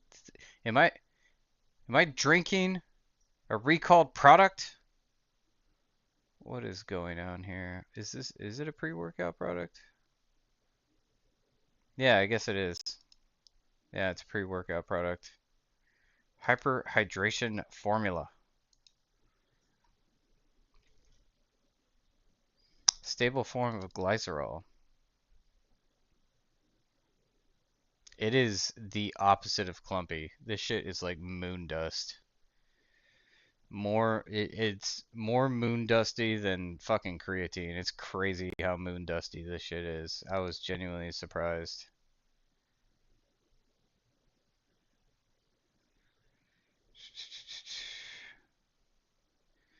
If you drink a lot of water with nothing else, the fall of osmolarity in your body stimulates the kidneys to remove most of the excess water within an hour. If you add glycerol to the water, this prevents the drop in osmolarity and it can extend the hyperhydration effect in your muscles by up to 4 hours.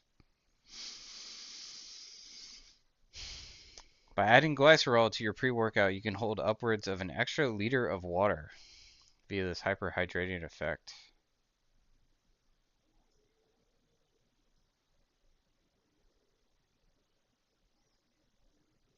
Aside from massive pumps, glycerol use is shown to increase endurance by as much as 24%.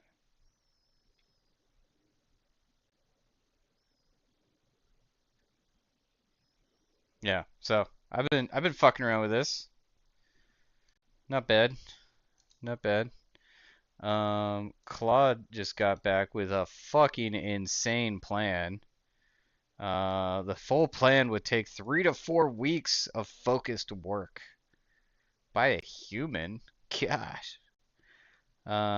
Unified UX overhaul plan. Consolidate from 3 audits. Focus rings on all interactive elements. Resting shadows on card class. Page. Fade in animation. Button press feedback. DAO name and header when inside a DAO route. Yes, totally want that. 2-column layout for proposal detail. Proposal list plus creation. Members page. treasury overhaul, loading states, design system, skeleton loader. Yeah, all these things.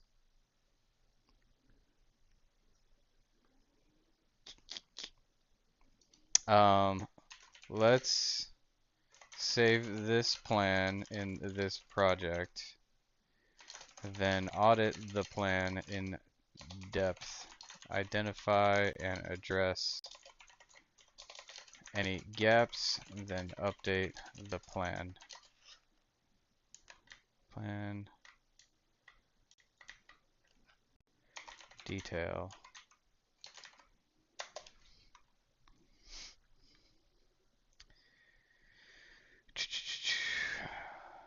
Christopher says he goes ham in the morning. AG1, Brian Johnson's longevity mix, creatine, guarana, caffeine, agmaline, 2 times daily dose of agmaline. Calls it his morning liquid. What is agmaline?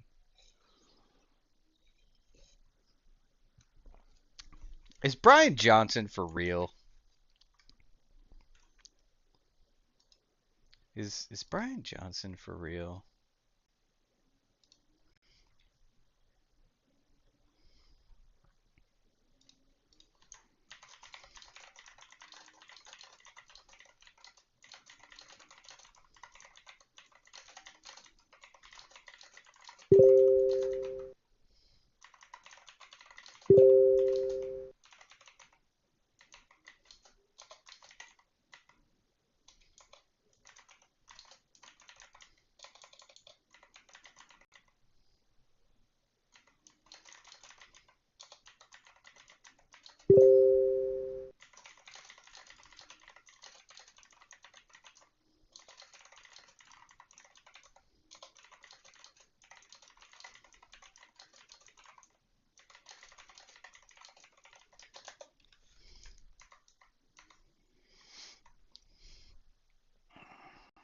I don't know about Brian Johnson, man. Not so sure about Brian Johnson.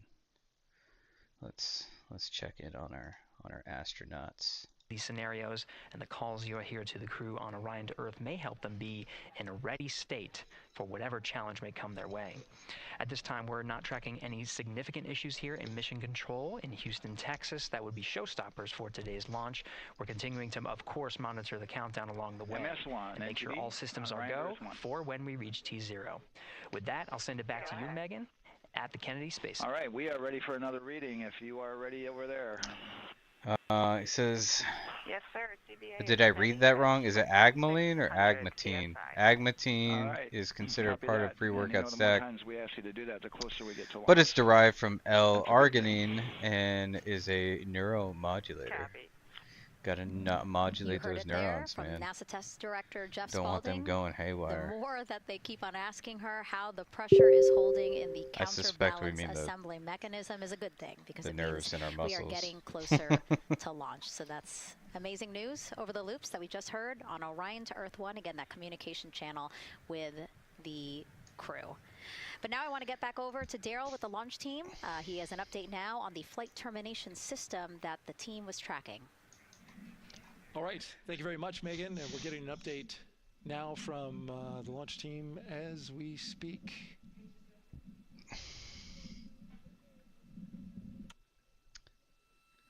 Launch team has an update. I stand by 1 second.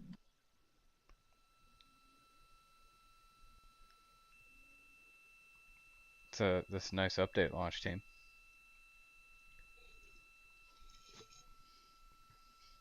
Okay. Sorry about that. We're just getting an update, in fact, about what I was about to report out on the range. And the good news is the range is go. So we reported that they were working to verify the range is a go. Equipment regarding the FTS system. Feuer frei. And they asked for a little of that verification work to be done by one of the FTS engineers here in the firing room. He went out to the VAB to get some legacy hardware to help out with it. But in the end, this is a fix that the range had come up with to get clearance, to clear the range rather, and to as well work the FTS system. And so now they are go. Again, the range is go. That is no longer a constraint. And so you combine that with the fact that the rocket and the ground systems here also working, no constraints. Clear board here is great news. So again, the range is green, and we're continuing to work through the countdown. We got a weather update that came in to the launch director from Launch Weather Officer Mark Berger. He reported out that there's still a little bit of feisty weather activity that's happening up in the Titusville area. That's the city neighboring the Kennedy Space Center. Those showers had passed over Kennedy, and then now they're currently over in Titusville, currently still within that mile kind of constraint of flight through precipitation rule. But we're still far enough from the window that it looks like it won't be an issue. And in fact, we're seeing some good sunlight now breaking through onto the launch pad. As you can see, it's actually shining on the other side of the rocket here. But to the west, we're starting to see some of that clearing that was forecast. And so the launch weather officer held his forecast for 80% go for flight during our launch window tonight, which, as a reminder, is 6:24 p.m. Eastern Time until 8:24 p.m. Eastern Time. Oh, so an hour until the launch window. And we're also hearing that the last hatch closure, as you can see in the bottom corner of your screen, they're starting to work on that. That's the launch abort system hatch. There are two hatches, the crew hatch and the launch abort system hatch, and the closeout crew that you see right there, right on time with their work as they go to shut. And you can see it in motion right now. Uh-oh, they're shutting the final door. Hatch. That's the latest from the firing room. We'll send it back to the host desk. Thank you so much, Daryl. Great news all around. And yes, we did just see them close. I realized a couple hatch. of those guys in there are Now literally we are just looking at a live observers. View, Banana Creek, lots of people there. I'm sure relieved to hear Making sure that issue everything with is the flight happening termination the way system it's has been supposed to. resolved, and we are go for launch. Go for launch from the range, go for weather, and go from all of them, I would imagine. Yes, it's got to be exciting. The crowd is building.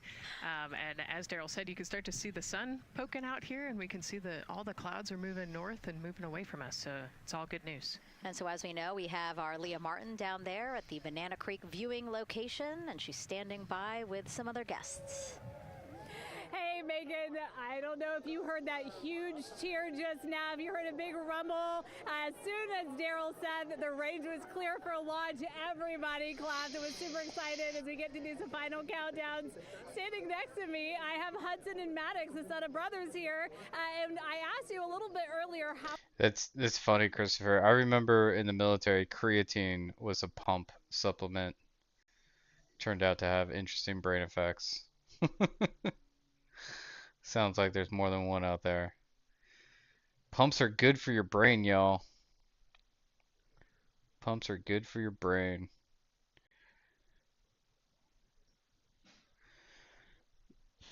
All right. Meanwhile, folks, we have... Holy cow, guys. This UX overhaul plan. Oh, I guess it's not that big. It's over 400 lines though. Dang. Dang. You feel good, so yeah. Feeling good's important. Alright, so we have this audit overhaul plan, but we just audited the audit overhaul plan. We have navigator pages added, settings page added, launch wizard added, confirm a dialog modal created, DAO store expansion specified, input focus ring migration, animate slide in bug, Stagger animation, mount gating, breadcrumb, real-time hooks preservation, members, breakpoint standardized, light mode verification. All right, cool, cool. Let's implement it. Let's overhaul this UI, y'all.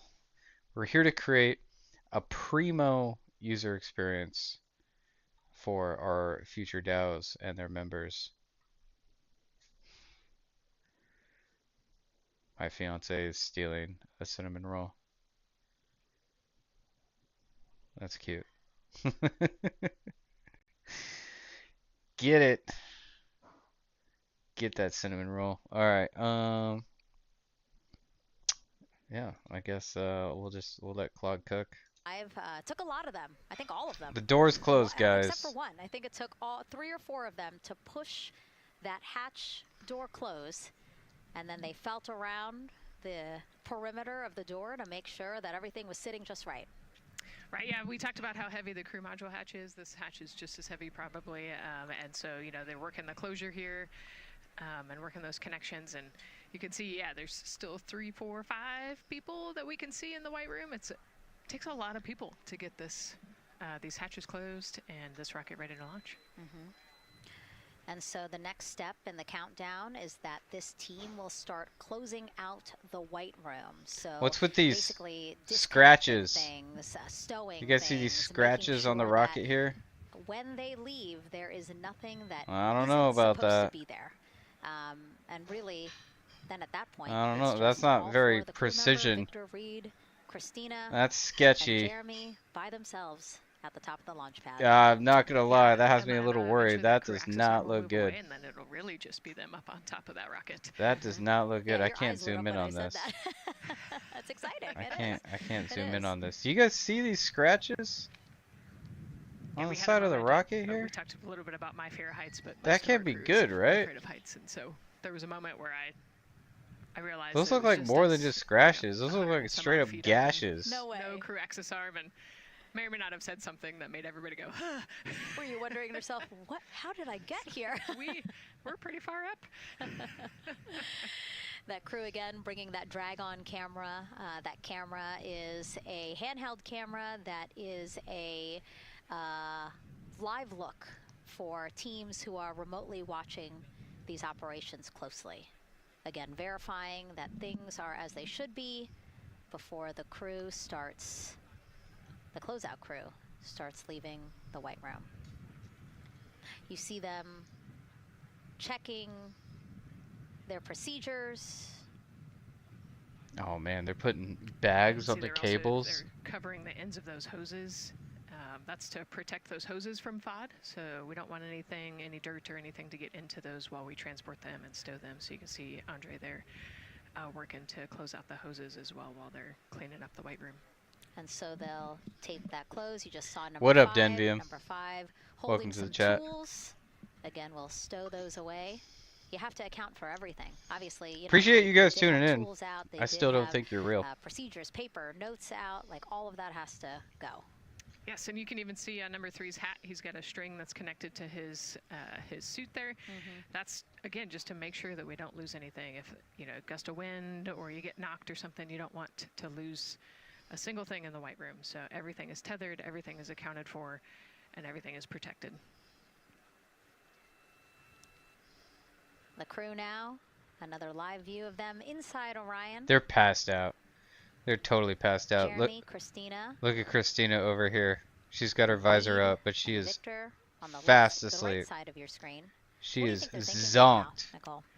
Oh man, just over Passed an hour to out. launch. This guy You know, finally there's crossed his probably legs. a little bit of a lull right now.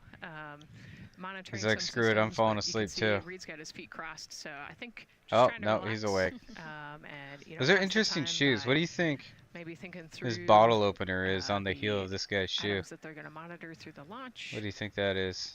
You know, the different jobs that each of them have throughout the launch, and once they get to orbit, you know, this first day on orbit is actually really busy for them. They've got, you know, 2 burns that they have to monitor. They've got to get the system set up, and they've got to get the cabin set up. So there's a lot going on in the next 24 hours for this crew. I think they've got a couple sections where they get to take a nap, but I don't think they get a full night's rest for quite some time. So, yeah, you know, going through what's next. And so as we say that, I mean, imagine what it would be like to live in a spacecraft for 10 days. Let's take a look at what life will be like in Orion. Artemis 2 is our first crewed mission back to the moon since the Apollo program. A lot of the focus of Artemis 2 is really checking out systems to be sure that we're ready and well positioned for continued human exploration. My name is Susan Baggerman, and I'm the Chief Health and Performance Officer for the Orion program and the Artemis 2 mission. And this is 10 Days in Orion.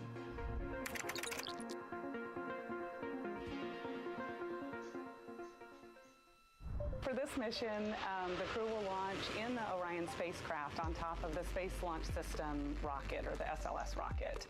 Once they've launched and achieved orbit, they'll continue on checking out many of the different critical Orion systems, check out some of the critical medical systems, and be sure that we understand how the crew would do that successfully within the volume of Orion. We also have, of course, systems to feed the crew. They have a potable water dispenser that they'll check out.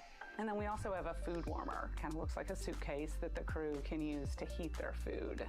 They're also going to check out the flight wheel system. We'll have the crew perform some initial exercises. Part of that is to ensure that the flight wheel is actually working, but part of it is actually to be sure that our environmental control systems are actually working. For sleeping, the crew will sleep in sleeping bags. Some crew members like to be very tightly bound up, and some like to float very free.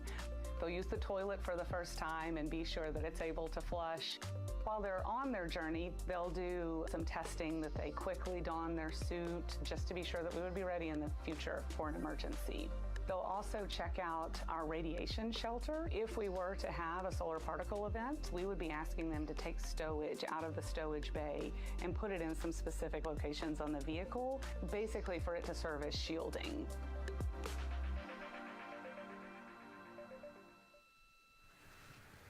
And so I want to talk a little bit more about 1 what we hour, just heard guys. in that package. I am interested in the space food. So Reed, Victor, Christina, and Jeremy have a pretty big menu to choose from, so that's really cool. We're actually going to pull up a graphic now that kind of shows you some of the food that they're going to have with them on their 10-day journey around the moon. We know of more than 10 types of beverages. There's coffee, a mango peach smoothie, apple cider, lemonade, so those all sound delicious. And now I've just remembered I haven't eaten lunch. They're actually not too bad. I actually have a mango peach smoothie with me today. Yeah, so you can see they come She in hasn't eaten lunch. these little packets here, but it's just kind of a dried powder that you add water to. So this would actually, you'd add 175 milliliters of water and let it sit for 2 to 5 minutes, and then you can stick a straw in it. You saw in that package they put a straw on the top septum portion there, and then you can drink it. And so this is the packaging. This is food that you brought up with you, or that you had while you were at the ISS. Yes, yeah. Actually, this is all food that we have available to us on the standard, what we call the standard menu on the space station. And so, actually, the graphic there showed quite a bit of the standard menu that they're going to take with them. So, yeah, let's pull space it back food up, is space actually. food. Yeah, we can use the food that we have been using. You know, our food lab at Johnson Space Center actually creates that food, and then they stabilize it and they package it for us and everything. So they do a really wonderful job out there. We've got different types of food. You know, you can see I've got this is a soup, tomato basil soup. So thermal stabilized. It's already hydrated, so you just throw it in that food warmer that we talked about, and then you can eat it. But then we also I have some shrimp cocktail here that's you know, irradiated, so it's in a package that protects it. I'll show you. I've got a brownie too. That's probably my favorite one. But are we eating it? We might, if you're. Yes. Look, So- see, they want us to eat. I don't know what happened, but it worked out with what we were saying here. So it's in an outer package to help protect it against, you know, radiation, and then it's in this inner package. And so this cosmic brownie, actually the trick, Ann McLean, my crewmate, taught me, the trick is you got to put this in the food warmer and get it nice and warm, and then you can get it. But so what we do is we just take scissors and you open it up, and then it comes right out. So these brownies are nice because they don't have a ton of crumbs. And You so need can scissors? actually just eat it pretty easily in space. You know, if you imagine, that would not happen in space. It It would not fall. But yeah, so we've got all sorts of things that you can actually eat. The menu's pretty good and pretty diverse on the space station. And then, as you saw, pretty diverse for Orion. Nice. Yeah, that's amazing. And again, here's a look at the Do you have to crowd, use that's scissors to starting open up your food in continue to space? grow here as we get closer and closer to launch. We are now under Man, an hour even the infantry from solved that the opening problem, of our y'all. 2-hour launch window at 6:24 p.m. Eastern Time. And so let's take some questions from Even social a media. We bunch haven't of taken dumb some of those grunts for a while. You figured put out that how to brownie away, Nicole, eat or I'm food gonna without steal it. scissors. Nicole, we have another celebrity who submitted a question. Let's take a look. Okay. A celebrity question. Ooh. Quick question for the Artemis crew. What food from Earth would you bring with you into space? And why would it be lasagna? Because that's the greatest food. Okay. Again, not really a question. Yeah. Because he was like, it's lasagna. It's got to be lasagna. You know, there is lasagna on space station, and it wasn't too bad. Probably not my favorite food of all, but yeah, lasagna's not a bad option. It's a high-calorie meal. If you're trying to, carb load for a spacewalk or something, it's a great option. Yeah, I remember Christina saying that her favorite food on the menu, and actually, she was saying that she was getting in trouble because people kept on saying, you can't eat mac and cheese every day, Christina.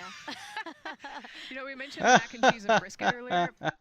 Oh man. All right. So in the background, y'all, FYI, we are working through a 7-tier overhaul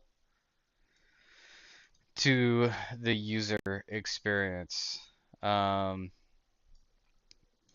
This is actually really interesting. So Tier 1 Foundation is immediate visual lift across the entire app. No structural changes, just CSS animations and one small component update. Tier 2 is the single highest impact page redesign. Transforms the proposal viewing and voting experience.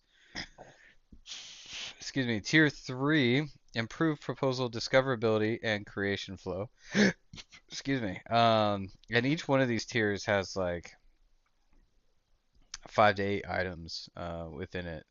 Tier 4 is transforming the member list from a data dump into a proper data table.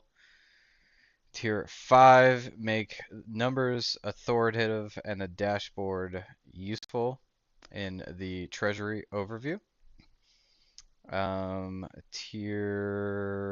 there's a lot of numbers in there. Tier 6 is build the missing components that create a polished, consistent experience. That includes a lot of skeleton loaders, section headers, error banners, and page polish. Tier 7, the final tier, refinements that add delight. Avatars, preview, confirmation dialog before proposal submission. Number count up animations in DAO stats. Status badge polls for active voting. Sidebar DAO section transition. Toast notifications, entrance animation, and results summary and process defeated banners. Yeah. So we are on tier 4 now. Yes. Implement tier 4. Let's go. What's NASA up to now? What are they doing? Luck before they walked in the footsteps of every NASA astronaut launching from Kennedy Space Center since Apollo 7 in 1968. They walked outside the Neil Armstrong Operations and Checkout Building to greet a crowd of family, friends, supporters before getting into their Astrovan for their security-escorted ride out to historic launch complex. Holy shit, guys. Did you guys see that fucking Vic that was rocket, then walked across escorting the him? access arm. It was like a Climbed SWAT one by vehicle, one like a inside SWAT their tank. Orion spacecraft. After that, teams conducted final checks with the crew before closing both hatches, the crew module hatch as well as 54 minutes, y'all. the launch abort system hatch. And now 54 we are minutes. back live at the pad where the closeout crew is getting ready to leave the White Room. they are now tethered, Nicole, because they are about to move some pieces that connect the Orion spacecraft to the White Room, correct? Yes, there's kind of what I would call a shroud. You can see them working that there. So it is actually connected so that way the gap between the crew access arm and the crew module, and well, I guess that's the LAS there, is covered. But they're about to remove that so that the crew access arm is not connected to the rocket in any way so that it can retract here in the next few minutes. And for how we're looking with the launch countdown milestones, let's go to Daryl Nail in the Launch Control Center. All right, thank you very much, Megan. And as you can see there, the finishing touches, as you've been talking about, to the LAS, which brings me to that subject because we currently are hearing the launch team is working an issue that was reported out with the LAS. At least there's an issue apparently with a battery on the LAS. The engineer who is in charge of the launch abort system sits on console here, reported that a temperature for one of the two LAS batteries is out of range, and although it's not a constraint for launch right now, it would be when that temperature is checked inside of T-minus 6 minutes, which is inside of terminal count. So right now the team is working some troubleshooting on this issue. Going to follow, of course, along closely with what they learn. But again, a battery temp. We got a battery for one temperature of the two batteries on the LAS issue is out of spec, and the team is working to understand, first of all, whether or not this may be a sensor issue, or is there an issue with the battery itself. So again, looking into it, troubleshooting and researching as we speak. With regards to the weather, we did get some good news there. Launch Weather Officer Mark Berger reporting to the launch director that the weather chances have now improved for the window. We are up to 90% go, which is great news. Again, 90% go. That is up from the 80% that we started when we had the first weather forecast come out officially 3 days ago. And so that is great. And for anybody who's here in the launch area knows that is certainly viewable. They can see that by just looking up. So we're getting some good clearing as forecast. And then just a reminder for those people who are watching the launch from the nearby area that if you're watching on an internet-enabled device, just remember that there may be a little bit of a delay. Can't tell you how much of a delay, but since it's on an internet device, sometimes this broadcast might be a little behind what you're actually seeing. So just keep that in mind as you are watching. Don't wait to the last second to run outside if you're inside your RV or your camper or your house.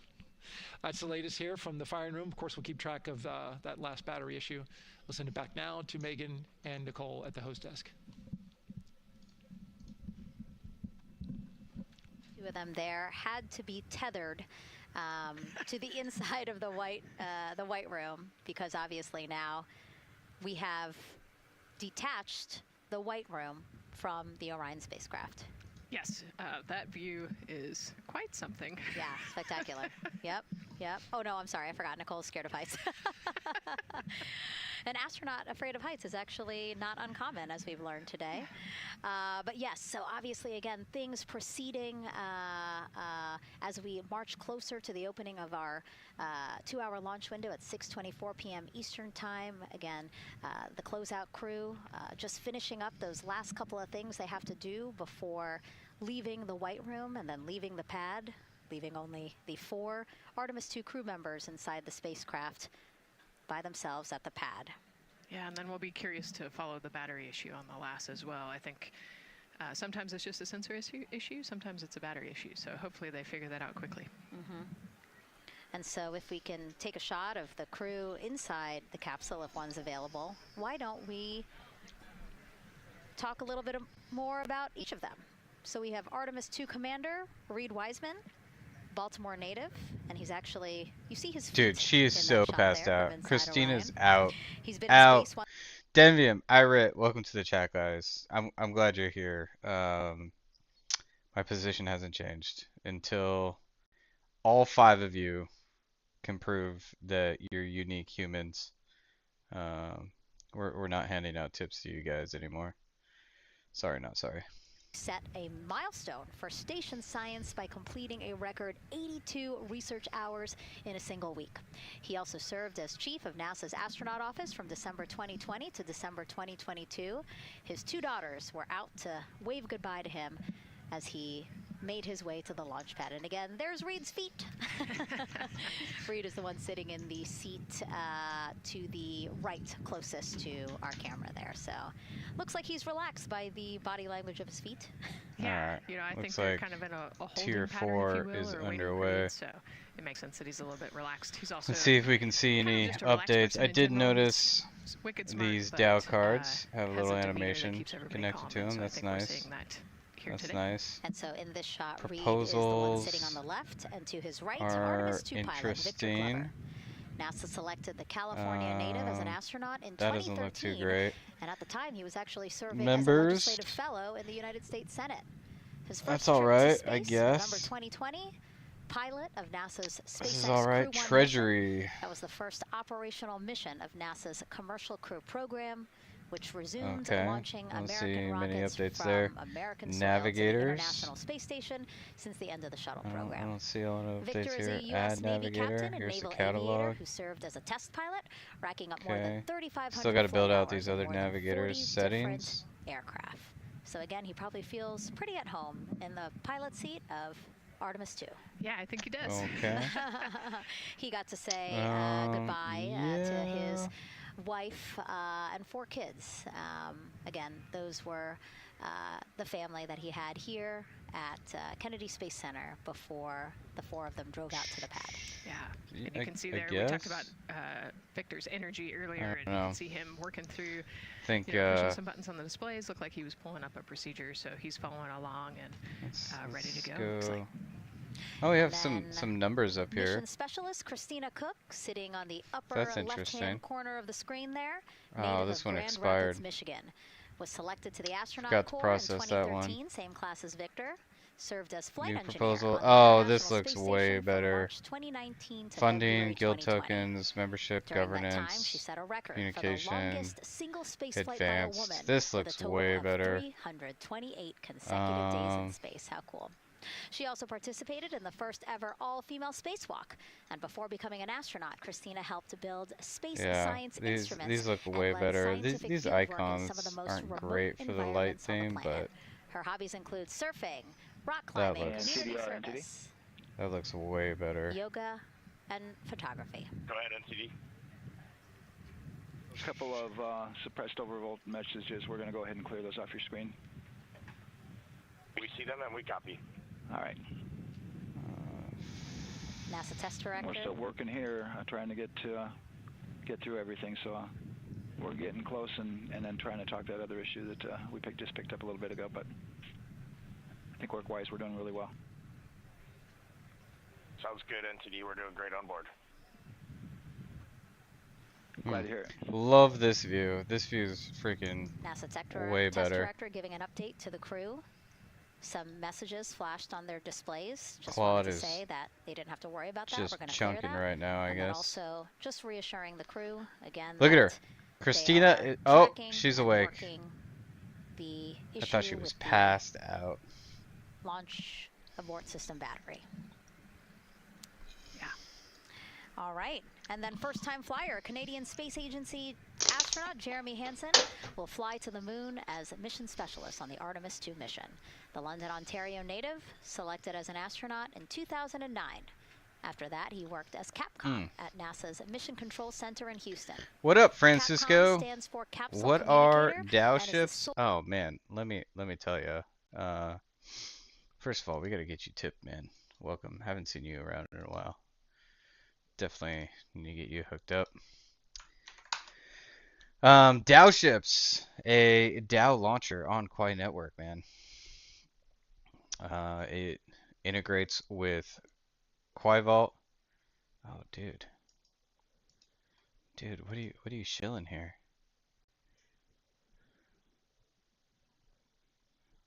Check it now. Oh, that's right. BitQuai.live. This thing's dope, man. Hope you're still working on this. That thing's cool.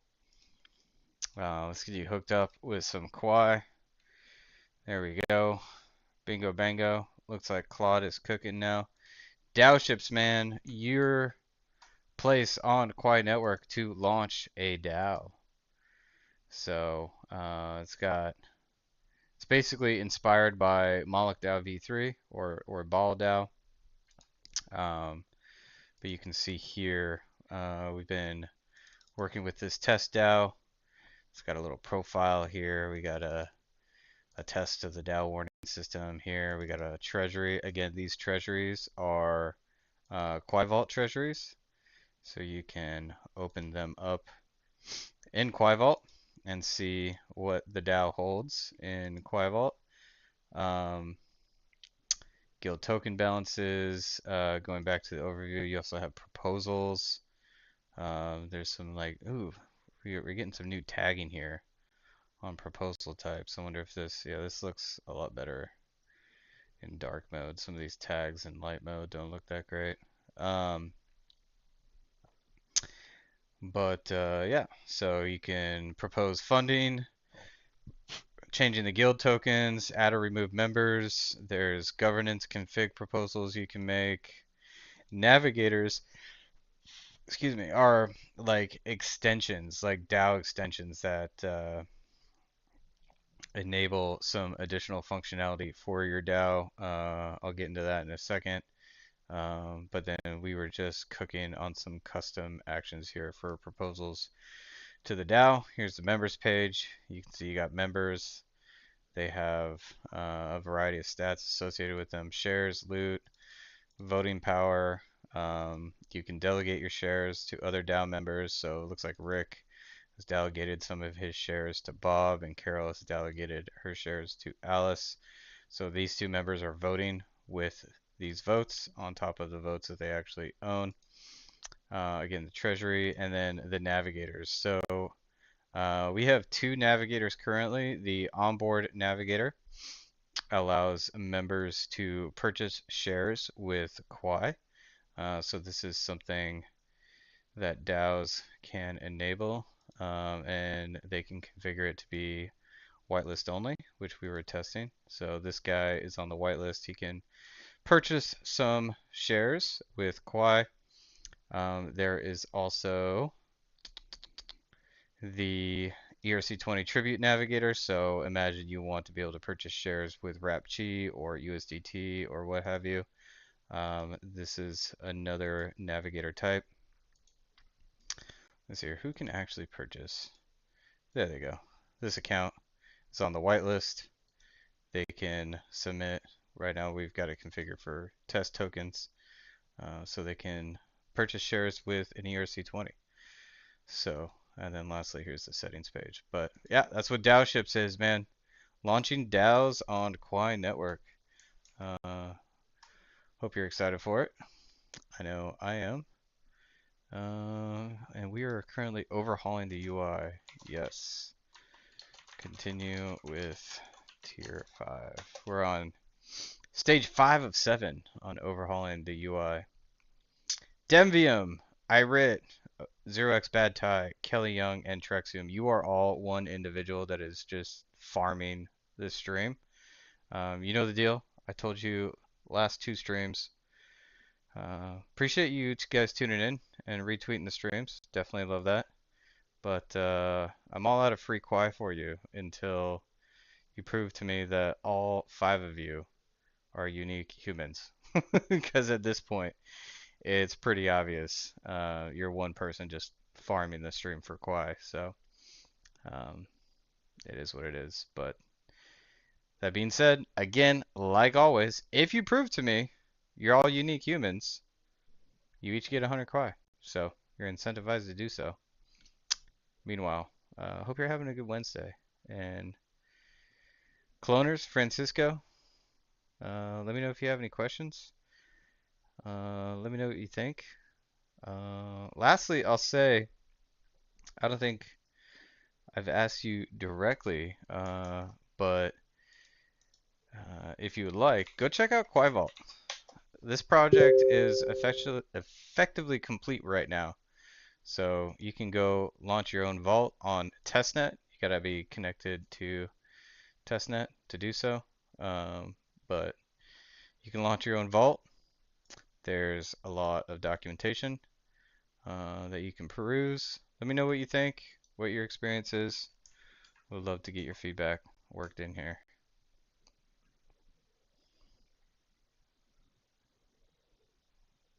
Yeah, yeah, same.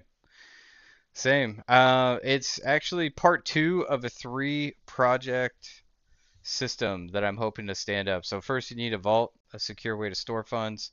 Second, you need a way to launch a DAO. And then lastly, you need a way to raise funds. So the last leg in this three-legged stool here is going to be an on-chain crowdfunding application. So imagine a situation where you're able to raise funds, crowdsource those funds. Those funds ultimately launch a DAO with a vault attached, and everything ready to rock and roll. So the people who contributed to your fund get the related amount of shares associated with it and are automatically members of the DAO. So I think that's super cool. But that'll be project 3 once the DAO launcher is ready to go. So ultimate goal here is to create a system so anybody with an idea can effectively coordinate people to come together, raise money, launch projects, and continue forth into a decentralized future. So these things I would say were they were available in like the other EVM ecosystems, albeit not great user experiences, not the most secure smart contracts, and not, I would say, barely coupled, right?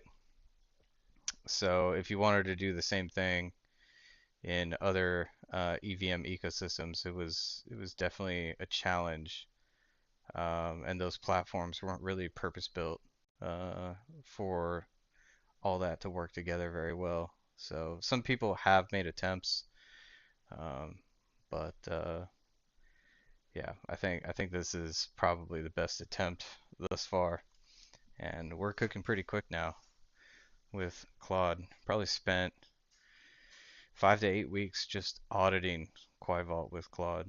So there's that. Meanwhile, interim cryogenic propulsion stage.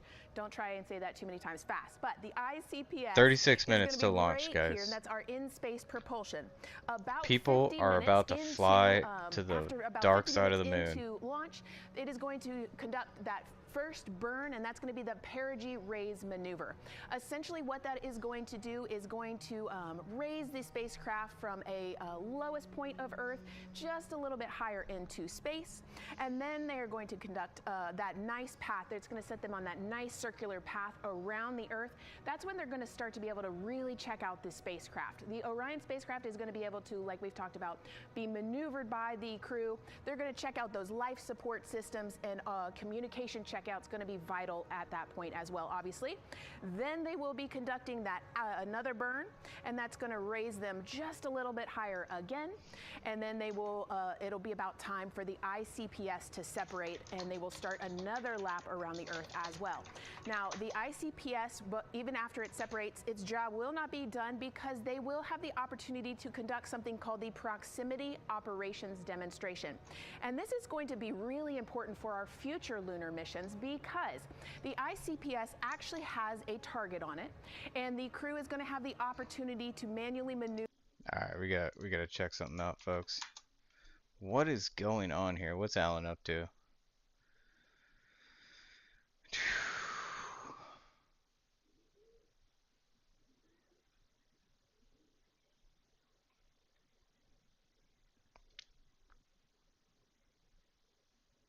Will this leverage ZK technology? Also, is KYB know your business? It will leverage all the ZK quantum scaling technology to ensure your private data is kept private. Sick. With quantum protection too? I'm a huge nerd for photonic hardware and KYD stuff. Quai is always on the cutting edge. Yes, rectal photonic hardware processing units are in. Iris scanning is out. What? I'm talking about the advancements in that hardware scheme with respect to quantum stuff, but noted, I guess. Gabriel, did you watch the video? I did. Did I miss something? Let me watch again. ZK is important. LL. I stand by that. That is so subtle. How am I supposed to catch that? I see what you did now. Happy April Fools. Bro, that's wild. You got me. Gabriel. Dude. Dude.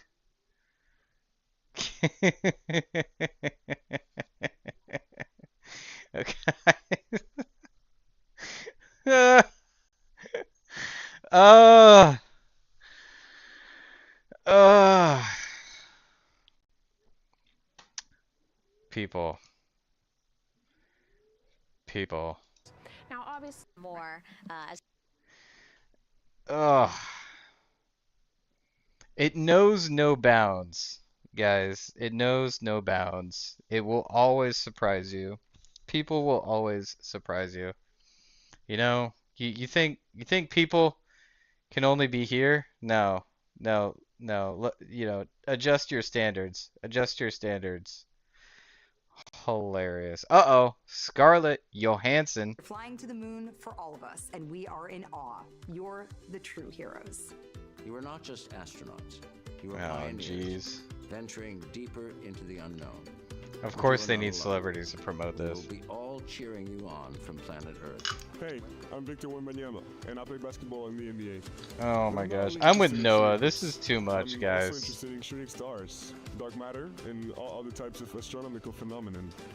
And to the Artemis 2 astronauts who are shooting for the moon, I wish them good luck and Godspeed. Hi, everybody. I'm Ryan Gosling, and I play a biologist who goes to space to save the planet in the film Project Hail Mary. But the Artemis 2 I do wanna astronauts see are that going to movie. space for real, and they will travel farther from Earth than any humans in history. Sending all our best wishes to the Artemis 2 crew. I just want to say how proud I am of each of you and how inspired you make me. But it's not just about me. Your mission is going to inspire future generations of scientists, engineers, He sounds athletes, so and dreamers scripted, bro. to do something that they never thought possible. Hey, it's Roy Wood Jr., and I want to wish the Artemis 2 crew a happy and safe journey to the moon. Well, around the moon. To go around. I know what you're doing. You got to look for a parking space. This is to go around the moon, make sure it's somewhere to park, and then you park journey. Good luck. it's actually a really good way to explain what the how this mission builds. Oh, Again, we are man. hoping to land astronauts on the surface of the moon Oh in maybe man. 2 years. All right, so yes, this we are looking around the UI moon on this overhaul little flyby on mission to see Dow where we might Launcher park. Thank is you, supposedly Roy Wood complete. Jr. We're gonna ask Okay, and as we Claude look to at this audit live its view of the work. rocket on the Always pad, ask Claude to there audit is itself. A spectacular place here at Kennedy Space Center to watch launch Always from, and ask that's the Claude Banana to Creek audit itself. viewing area. Why don't we go back What I there will where test the crowd though, is excited. real quick, because I am curious to see what this looks like. Supposedly we have avatar previews. We have avatar previews though? Let's refresh this a few times. Let's find a good one. I like this guy. Let's snag that. Let's go to this test out here. Let's go to members. Let's go to edit profile. Oh, look, there's a little preview. What if I do that? Oh, look, the preview updates. Nice. That is kind of cool. Okay. All right. Well, saw that. Let's double check the full UX overhaul. Okay. Let's double check that all work was effectively completed.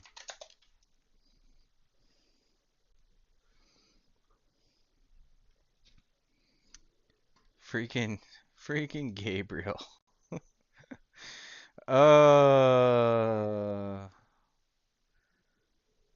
maybe he's trolling us, guys. Maybe Gabriel is trolling us here.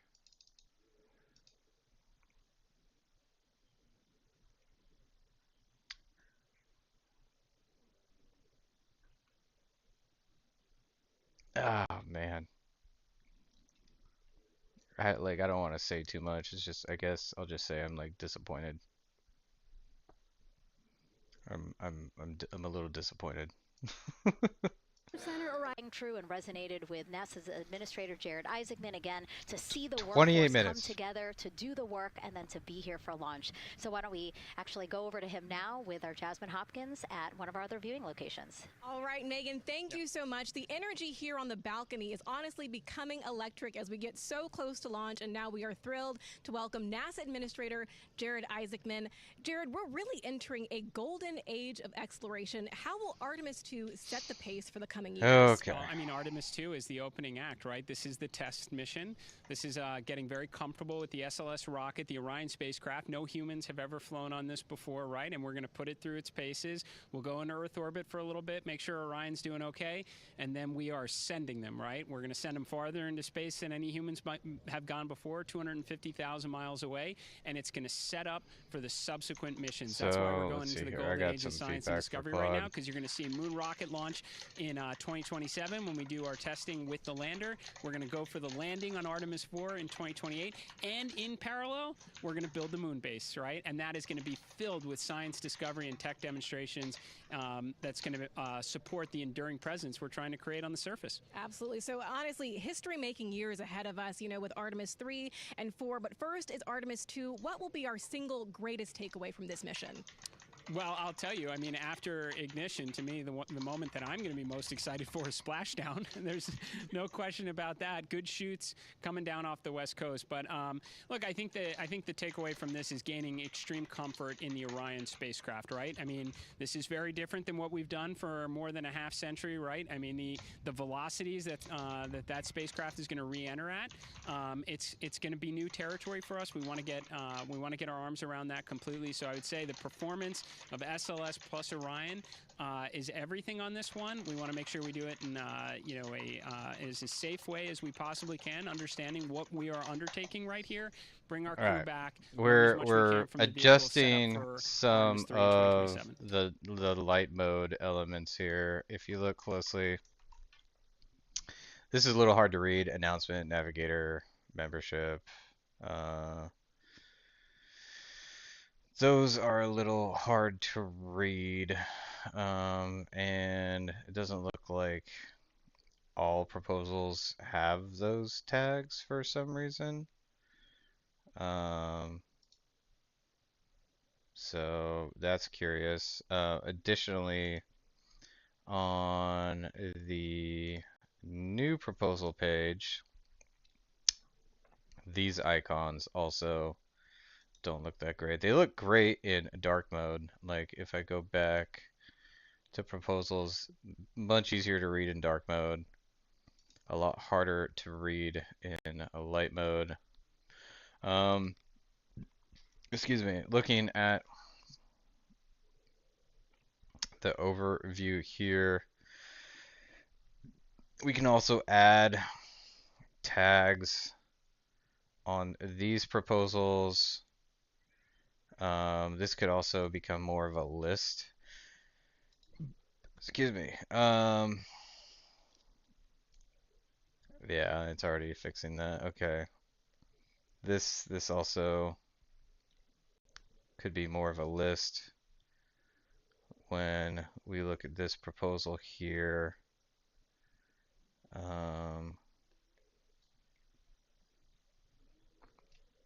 I don't like the way this is lined up. Yeah, that doesn't look great. Let's open up Scratchpad here. On proposal details page, the voting reasons is stacked directly on top of the voting results. voting results writ large takes up too much space, can likely, you know, make this a small component near the top so viewers can easily check on progress. We also have on the DAO details page the proposal list doesn't have the proposal type tags like the proposals page. Also on the proposals page, not all proposals have the tag. So that's two items we can address as well. What else are we looking at here?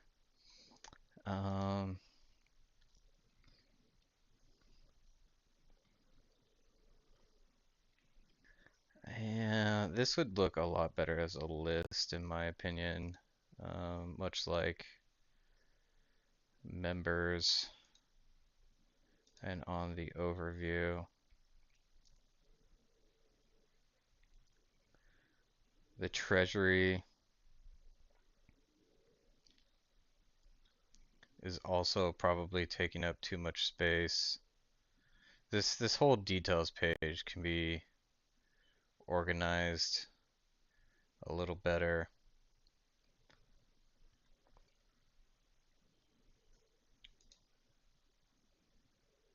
Yeah. Okay. So this looks better. Let's look at what are we looking at? New proposals. Do these icons look better? Those icons look better. Okay, great. Great. Awesome. Oh, did you guys see that? This thing counted up. Boop, boop, boop. That's cool. Boop, boop, boop. That's cool. I like that. Okay, 9 fixes. Dope. Okay, let's copy this. Let's fix the proposal details page.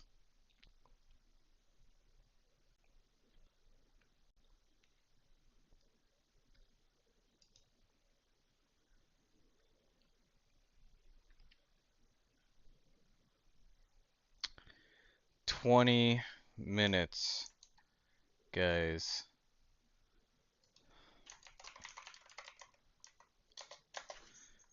20 minutes, guys. Who's tagging me?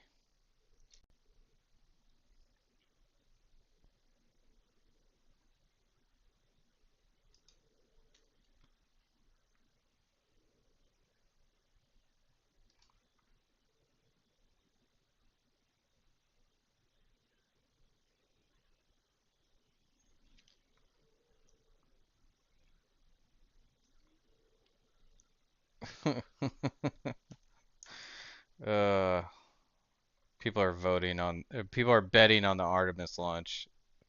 Of course they are. Of course they are.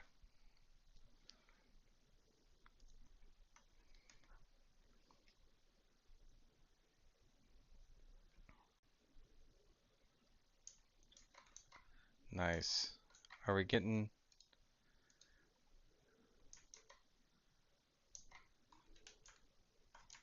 Alright, let's restart the server. Are we getting a better view here? Refresh. Nope, something went wrong. Something went wrong.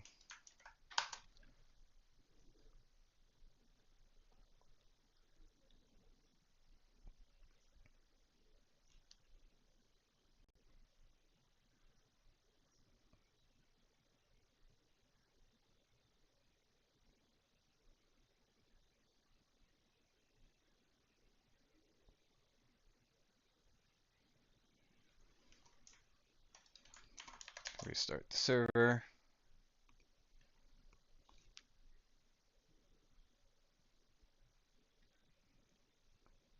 There we go.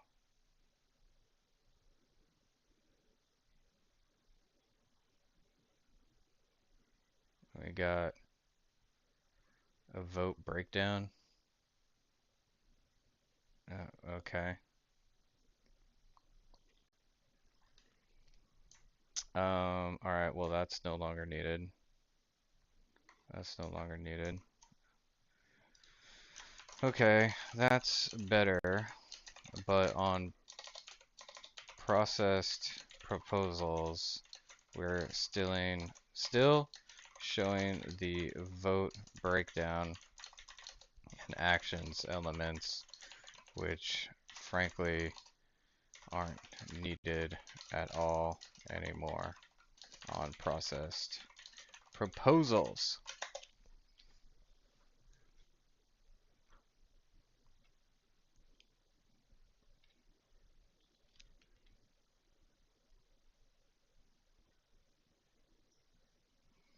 Yep. The astronauts are doing something. Great. The weather, the name of their capsule, integrity, representing humility, and the professionalism of everyone that got them there today. So proud of them. We love them. We're excited for them, and we cannot wait to see what they see. Just leveraging everything we've learned so far as an agency, taking us from Apollo now to the launch pad here, 39B, with Orion and SLS poised to again fly us into the history books. And before we leave you now here at the host desk to get back into operations, we just wanted to answer one question for you guys. We asked you earlier on today, what are you most excited for? And we asked you to go vote on Instagram and Twitch. Instagram, you guys said launch. Twitch, you guys said lunar flyby. So I think you guys will all be very excited since we are now about 17 minutes from the opening of our launch window today. And so with that, as we approach terminal count, let's send it back to Daryl Nail in firing room 1. Daryl. All right, thank you, Megan and Nicole, and just want to give you an update on the launch abort system that you just reported that they cleared. They believe, they're convinced, this is an instrumentation failure. So there are 2 batteries on the LAS. The LAS, of course, and with the help of my 2-year-old son's model rocket, Daniel said I could use this, so it's okay. The LAS is right here. It's the tower above Orion. Orion capsule is inside of here. It's used to pull Orion off the rocket in case something's going on with the rocket, either on the pad or in flight. 2 batteries are bad. Well, I'm sorry, one of the 2 batteries reported an out-of-family temperature, and it was very much out of family. And so they checked their data going back into the vehicle assembly building where they recharged the batteries and worked on them. And they have good, solid data, they reported, that tells them that this is an instrumentation failure, that there's something wrong with the sensor. And so they took it before the mission management team, which has to accept the risk, any changes to launch commit criteria, which this would be one, and they all fully accepted it. So now we are clear as far as that constraint is concerned. And one quick thing as we count down now, we are getting into the final minutes before liftoff. There's a 2-hour window.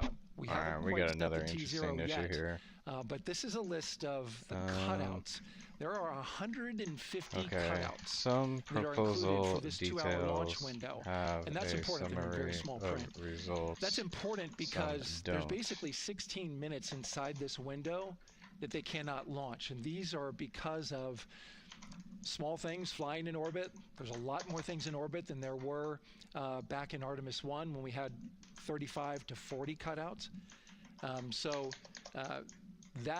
For that reason, because of these 156 cutouts, they're going to be managing the launch window as we go forward. So they may have to wait out one of these cutouts. They range in time between 2 seconds to 23 seconds, but you'll hear the NASA test director talk through that. We're getting ready to merge that loop from NASA test director Jeff Spaulding.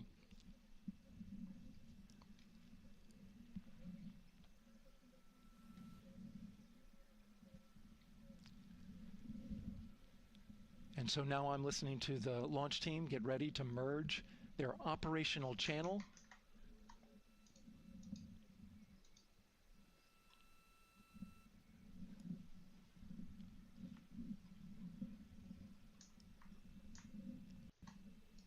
We're now entering one of the most consequential phases of launch day, and that's terminal count, the final 10 minutes. And OTC, NTD on 212 for comm check. Good comm. How me? I hear the same. STC? GTC? GTC is on 212. All right, copy that. NASA Test Director Jeff Spaulding confirming communications with his team.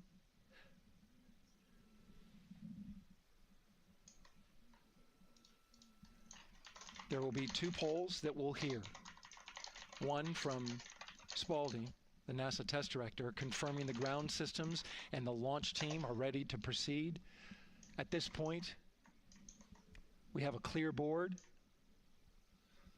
no constraints, but we need confirmation from each individual on the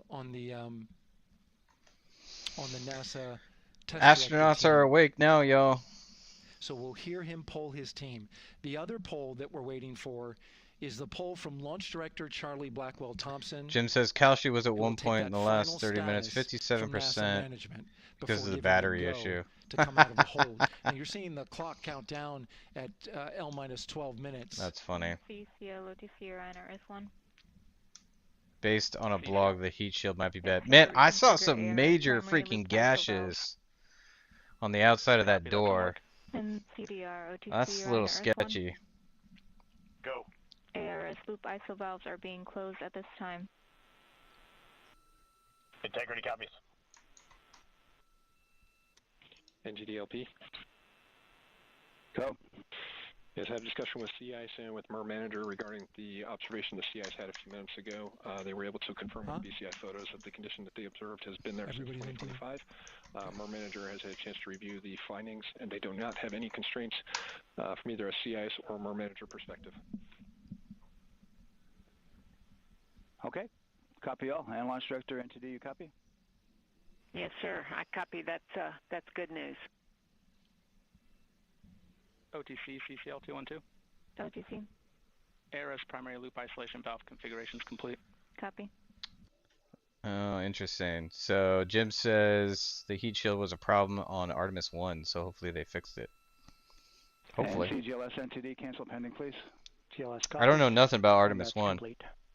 All right, and for all personnel, we got a little bit more work to do before we pick up the clock, and we're about a little over a minute from getting to T-minus 10 minutes, but we've canceled the resume time there, and then we'll pick it up after we get through all of our work and anything else that we need to do to get through the remainder of count. So we'll continue working that to get to our T0 today.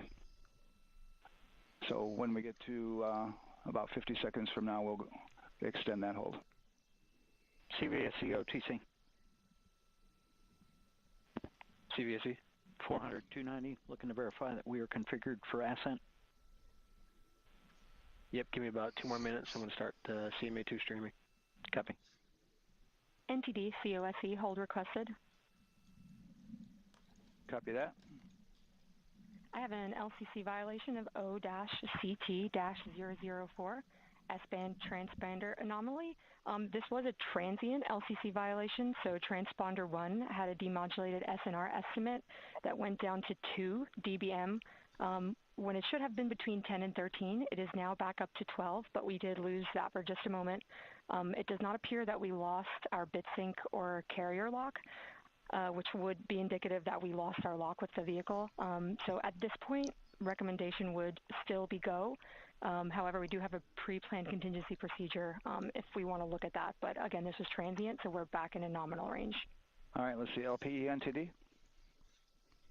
Yeah, we're not seeing that hit. So I guess the question for COSE, was that less than 3 samples? Is that below our persistence?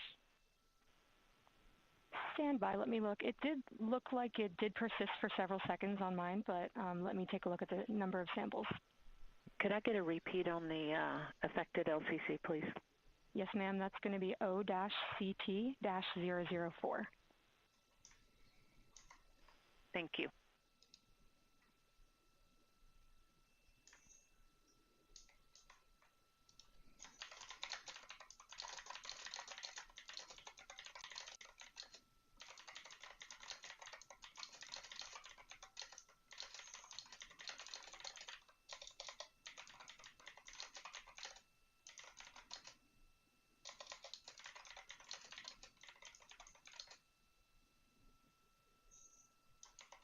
Yeah, us taking a look at the data right here, looks like that was a single sample. Yeah, copy that. RFTS does report that they also lost lock for about 5 seconds. So I would love to ask KUS and see if they also lost lock with the vehicle for any extended amount of period. Extended amount of period. And COSE, while we're doing that, these are 1/10 hertz measurements, correct? So we would have had to lose it for over 10 seconds to get a second sample? Yes, sir, that's correct. It is 1/10 hertz. Yeah, so from our perspective, the allowance is effectively up to 30 seconds, up to 3 samples based on the 1/10 hertz. This is not an LCC violation, I believe. Yes, sir, I would agree with that at this point. Copy that. We're checking with KUS on 232. I don't think they have 212 access. We're trying to verify, but it sounds like they have a loss of lock as well. About 2 seconds. Okay. And I guess for both KUS and COSE, do we have lock now? That's affirmed. We do have lock for COSE.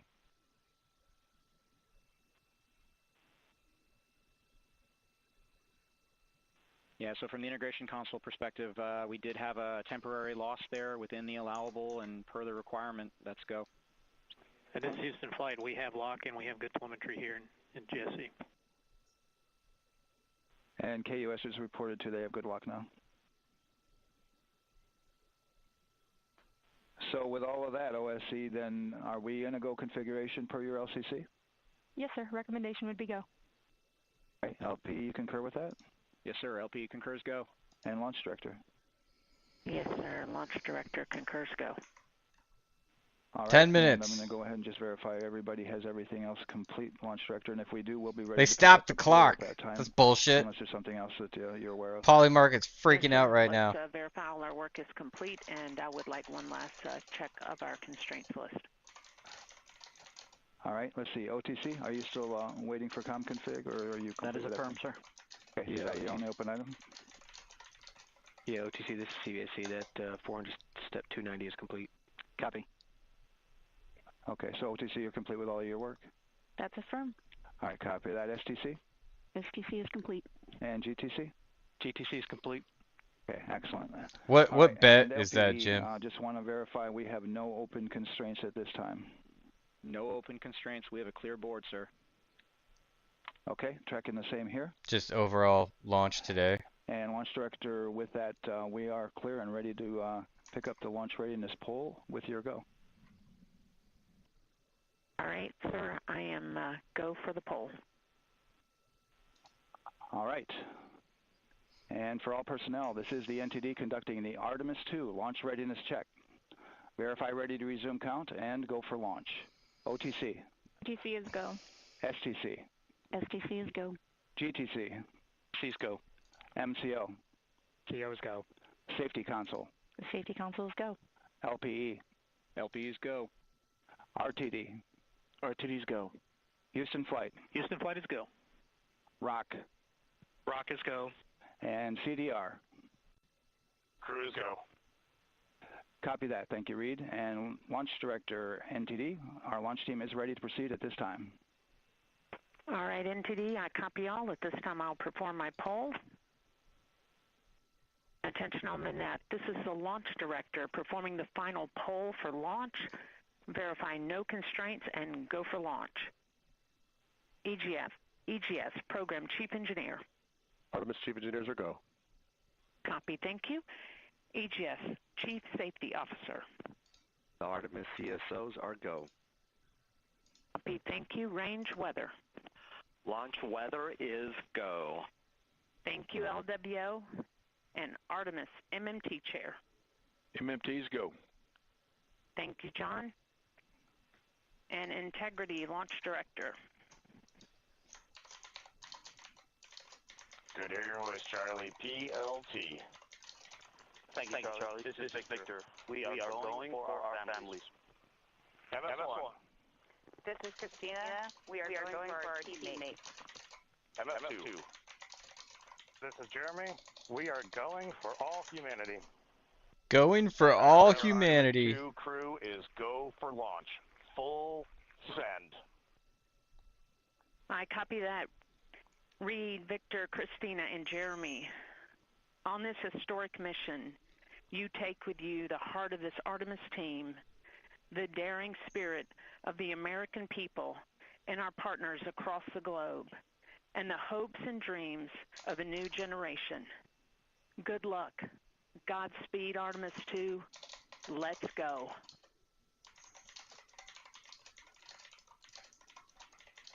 And NTD Launch Director. Go ahead, Launch Director.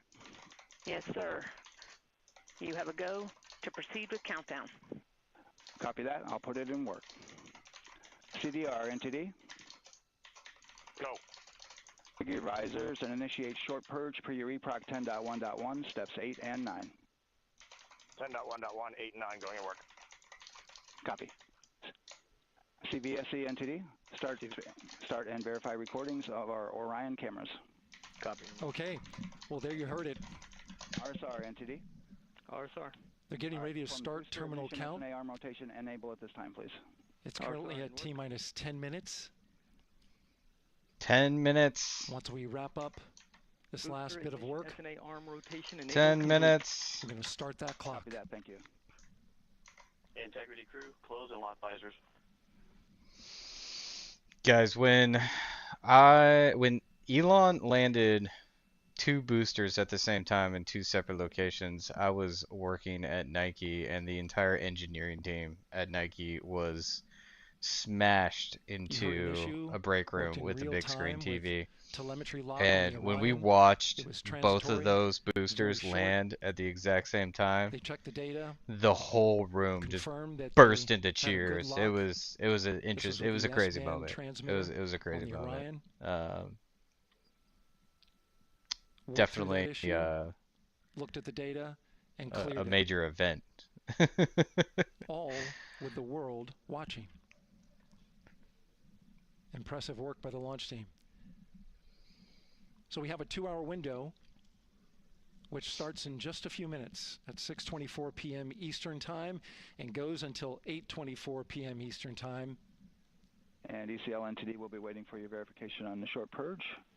ECL copies. And for all personnel, once we get that short purge verification, we'll verify that we are clear to go, and then we'll proceed with the terminal count.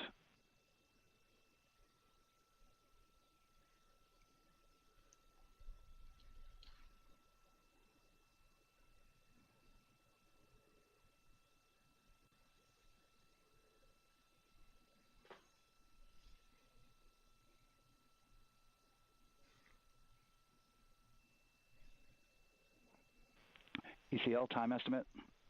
About a minute. Copy.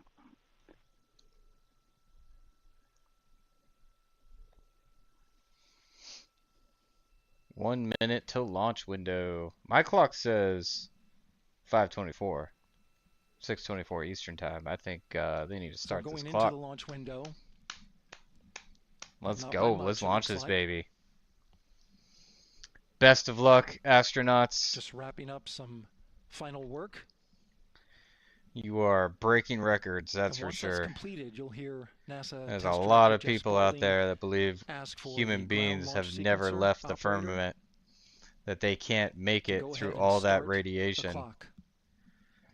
This is your opportunity to prove The them ground launch wrong. sequencer is an application software. It runs on top Clearly, of you the can't launch make them control all system in believe. the firing room.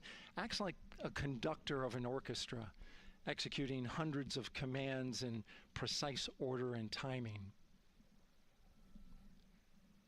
It's all autonomous. NTD CCL 212, short purge initiations verified. All right, copy that, and we're verifying our constraints.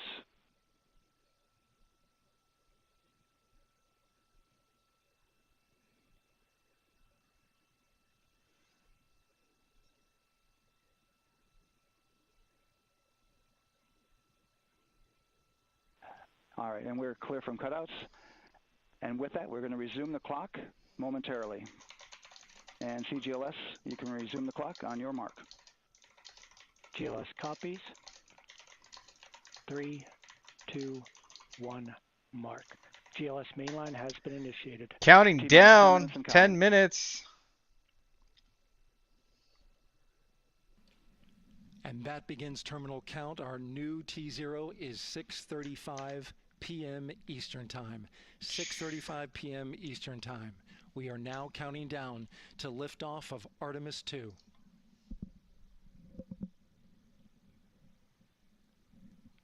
From now on, you're going to hear two voices on the loops.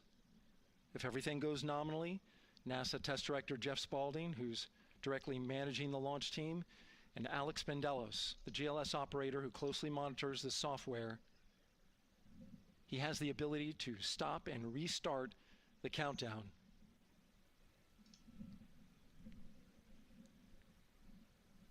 A lot of people ask about whether there's a launch button. There certainly is not. Flight and Rock, our new T0 is 22:35:12. Houston flight copies. Rock copies. 22:35:12. Affirm. There you heard confirmation of the exact T0, 6:35 and 12 seconds p.m. Eastern Time. Again, our T0 is 6:35 and 12 seconds p.m. Eastern Time. But as I was saying, there's no launch button. This is autonomous.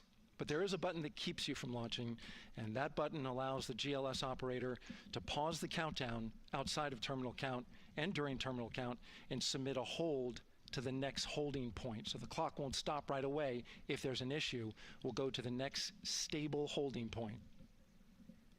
This is how GLS configures the rocket and ground systems to a stable point where they can stop the countdown if that's needed. But right now, we are counting down. Our next big milestone, looking to retract the crew access arm. I love how there's always birds in GLS those is go shots. for crew access arm retract. It's very cinematic. And there you see the crew access arm moving away. No more crew access arm. That's the path that the astronauts took to ingress into the rocket.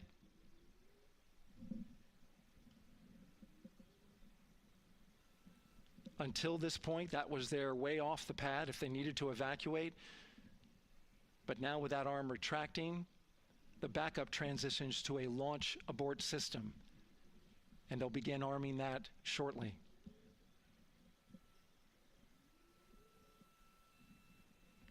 Of course, the launch abort system, great shot there of the crew access arm retracting away. The launch abort system is the tower at the top, and that's what would pull Orion and its crew off the top of the rocket in case of an emergency, whether it's on the ground or in flight. This is critical safety hardware that protects the lives of the astronauts.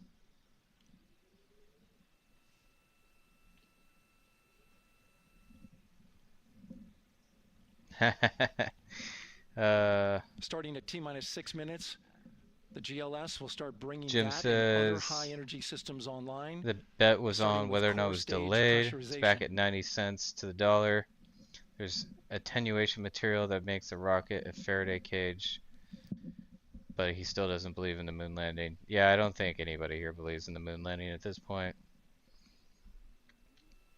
Yeah, definitely a reason to fake it in the Cold War era, Weather for is sure. 90% go. The range is go. Now, to be clear, All systems are go. I don't think they're not landing on the moon. They're just traveling around it. They're gonna GLS is take go a for bunch core of stage tank high-def pressurization. pictures of alien pyramids on the dark side of the moon for That us, means right? the replenish valve for the liquid hydrogen tank has now closed, and that tank is beginning to pressurize to flight levels because that hydrogen is naturally boiling inside the tank. We'll get the liquid oxygen tank a little later in the count. Now the team is waiting for verification that, if needed, the Artemis 2 crew could use the launch abort system to pull Orion safely off the top of the rocket in an emergency. Let's listen in for that call. GLS verifies last capability available. And CDR, do you copy? CDR copies, last available. That's great news, and you heard the NTD verify that with the commander of the mission. GLS is go for FTS arm. Now work is being done to arm the flight termination system. This is so the range safety can send a flight termination command if the rocket flies too far off track. There's a brief built-in delay so the launch abort system has time to pull the astronauts to safety go for first. LH2 high flow bleed check. I just imagined like aliens looking down on us right now going like, you freaking cave people with your rockets. Range for launch. Why don't you just use anti-gravity propulsion? Jeez. Don't you have gravity manipulation engines yet? You silly rockets.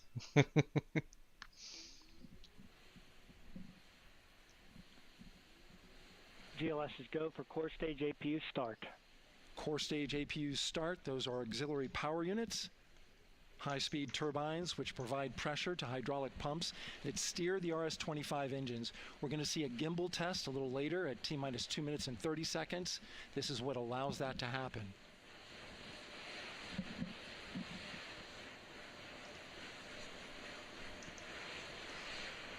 Coming up in about 20 seconds, we're listening for go for purge sequence 4. That's a helium purge of the 4 core stage engines downstream of the propellant valve. This gets all the air and moisture out of there.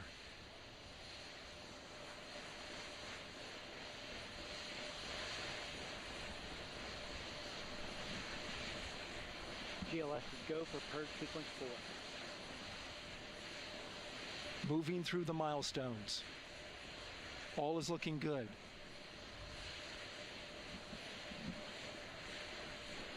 Coming up in just a few seconds, we're going to get that thrust. I don't know about that, Jim. Jim is hoping Iran doesn't launch a ballistic missile at it. I honestly don't think Iran actually has much capabilities anymore. To be completely honest with you. RS-25s. Trump is supposedly speaking tonight.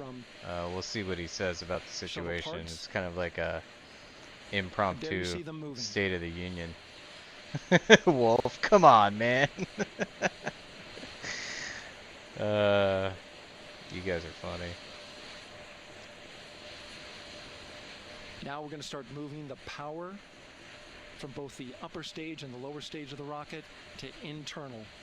Taking ground power away and now going to battery power.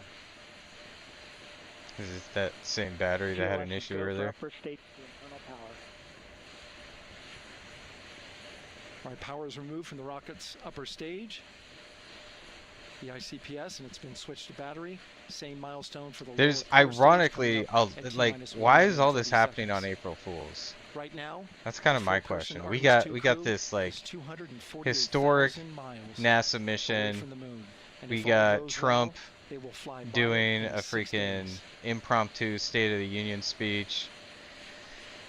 You know, Quai's releasing Know Your Butt, right? Chrome self-lubricating butt plug. Scan your inner butthole. That last one's a joke.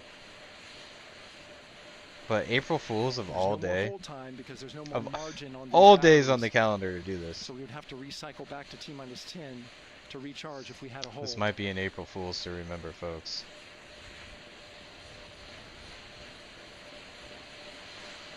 One minute. Right now the rocket does not know what the T0 is, but coming up at T-minus 33 seconds, control shifts from the ground launch sequencer to the rocket's onboard autonomous launch sequencer, or ALS. The rocket will count itself down, but honor any holds that could come from the ground. Now, shortly after liftoff, Houston will take control of the rocket, and my colleague Gary Jordan will take over commentary. 30 seconds. Great call out. The rocket is on its own. 4 brave explorers ready to ride the most powerful rocket NASA has ever launched. Uh-oh. Here we go, guys. And here we go. 10, 9, 8, 7. RS-25 engines lit. 4, 3, 2, 1. booster ignition, and liftoff.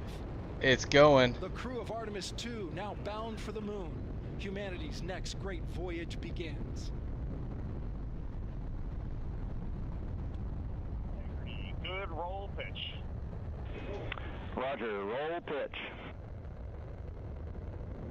Houston, now controlling the flight of Integrity on the Artemis 2 mission around the moon. Integrity, AMT high. AMT high. On time, passing 30 seconds into the flights. Integrity passes the alternate MECO. Target milestone. Mission Control Houston seeing good performance on 4 main engines. Space Launch System core stage. Integrity, 3 miles in altitude. Traveling more than 1,200 miles per hour. 1,200 miles per hour. Fuck me, guys.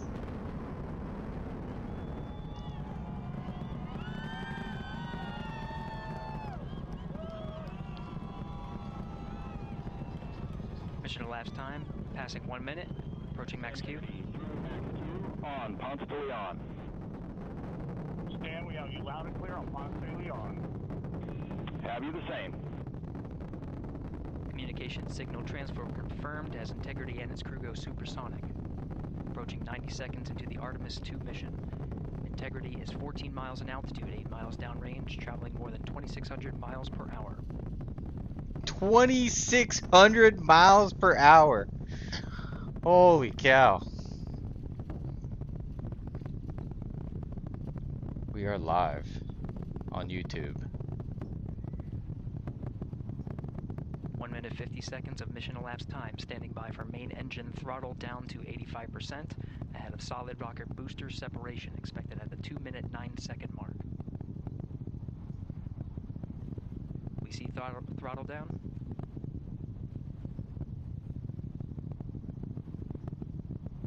Confirmed separation. Main engines throttling up, guidance converged.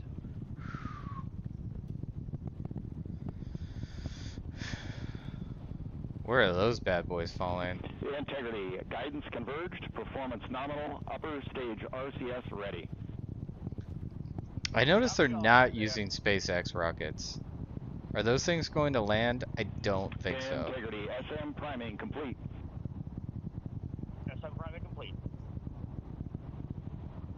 2 minutes 45 seconds of mission elapsed time into the Artemis 2 mission. Thrusters on Integrity and upper stage confirmed in a ready state, ahead of service module fairing separation.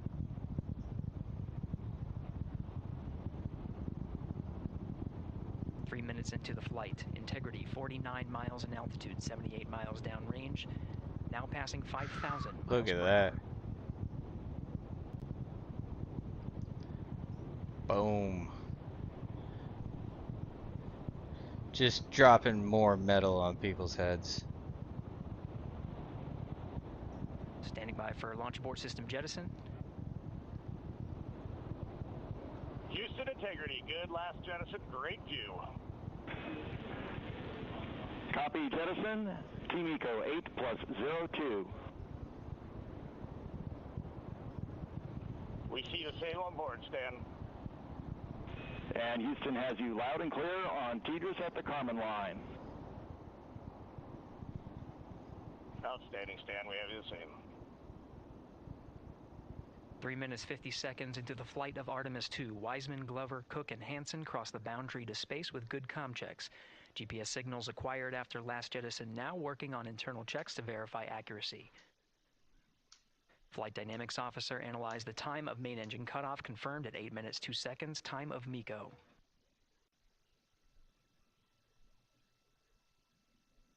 Well, they're in space. That's crazy. That's got to be like an infrared view right there.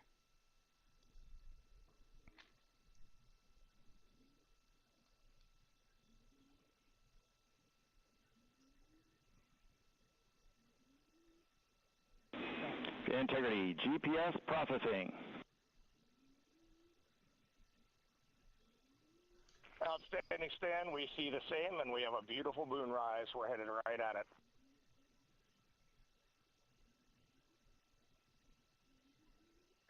Approaching 5 minutes into the flight, Commander Reed Wiseman confirms he has visuals I of think his it's a full destination. moon tonight GPS too. guidance, navigation, and control Let me software check. finishes internal checks and sends to navigation Next channels. full moon.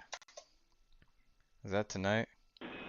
Integrity, 3 engine press. It's an interesting April 1st, y'all. Full moon. 3 engine press.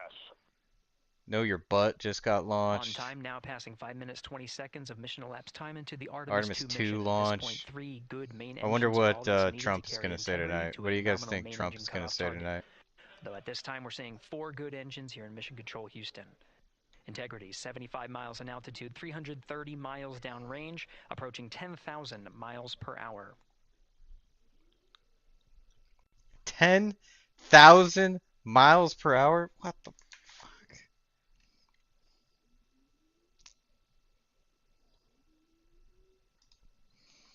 $10K miles per H. Integrity, looking good at 6 minutes. Same on board, Stan. Good trajectory and engine performance. Booster officer will soon report the shutdown plan to Flight Director Judd Friedling, expected at the 7-minute mark. Integrity, 78 miles in altitude, 460 miles downrange. Integrity, expect nominal shutdown. Integrity copies nominal shutdown. 10,000 miles per hour. God damn. 6 minutes 40 seconds of mission elapsed time. Shutdown plan is as expected. Again, the time of MECO was confirmed at 8 minutes 2 seconds into the flight.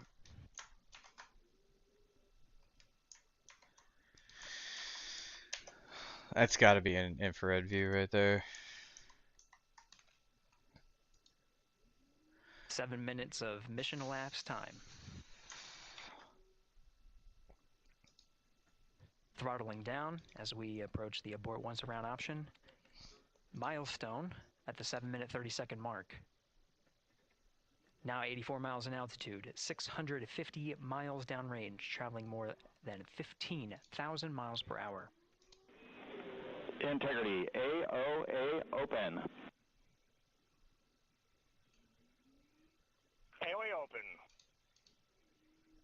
The window is now open for an abort once around option that would target splashdown in the Pacific Ocean. Still following nominal ascent at this time.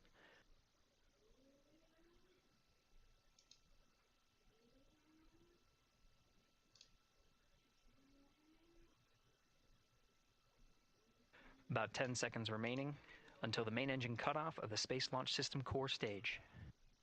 Standing by for confirmation of MECO and core stage separation.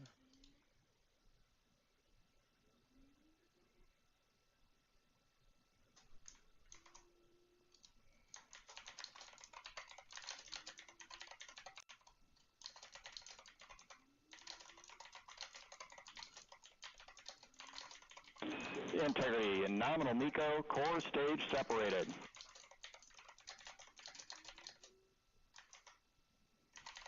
We see the same on board, Stan.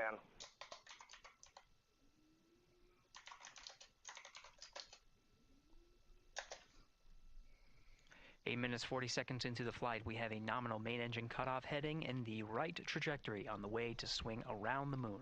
Core stage has separated, done its job. The Space Launch System upper stage, the interim cryogenic propulsion stage, or ICPS, still attached to the Orion spacecraft.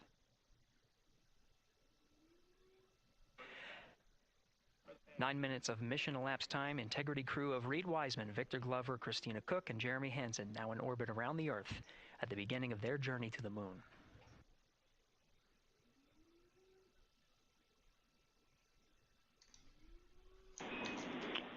Integrity Houston, looking ahead to PRM numbers so far per the pad.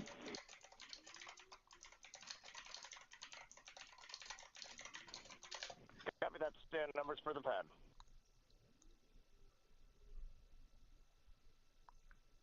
Capcom Stan Loves now reminding the crew that the perigee raise maneuver time of ignition is as expected prior to Jesus, they're approaching 20,000 miles an hour.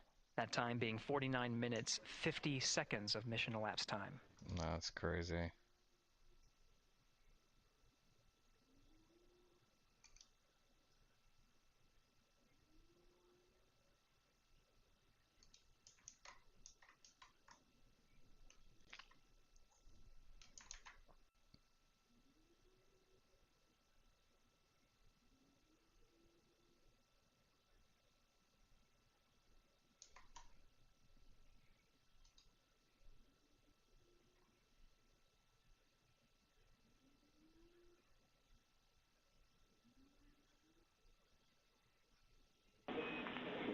Integrity, good. Neds deploy.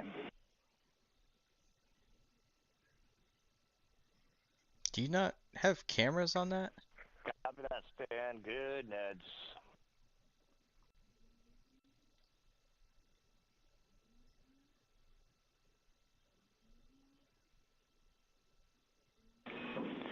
And Integrity Houston for PWD setup. Just a reminder, halfway open on the secondary.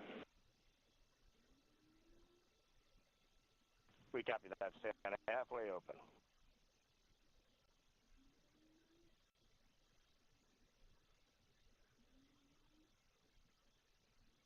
Passing 11 minutes of mission elapsed time. Here, overhearing the conversation between Capcom Stan Love and Commander Reed Wiseman, already passing some milestones. We have a good nozzle extension deployment system. That is confirmed. Complete. We also have the visors are confirmed up. Now past the dynamic phase of flight, that is ascent. Their launch and entry suits that provided them an extra layer of protection. Now not as needed. They're going to raise those visors. And later in today's mission, they will begin to egress or get out of the suits to begin some of their initial tasks of activating some of the systems aboard in the Integrity spacecraft. It's passing 12 minutes of mission elapsed time. Again, the perigee raise maneuver that's targeted near 50 minutes of mission elapsed time, 49 minutes, 50 seconds. That's what the crew is going to be working towards. The Commander Reed Wiseman, pilot Victor Glover will focus on preparing for that milestone.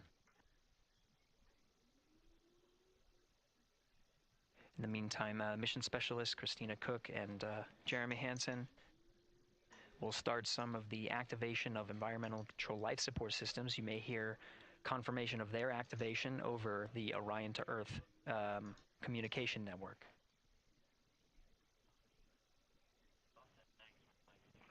Houston, C3 aux power back in auto. Copy C3 aux, and we're 2 minutes to maneuver.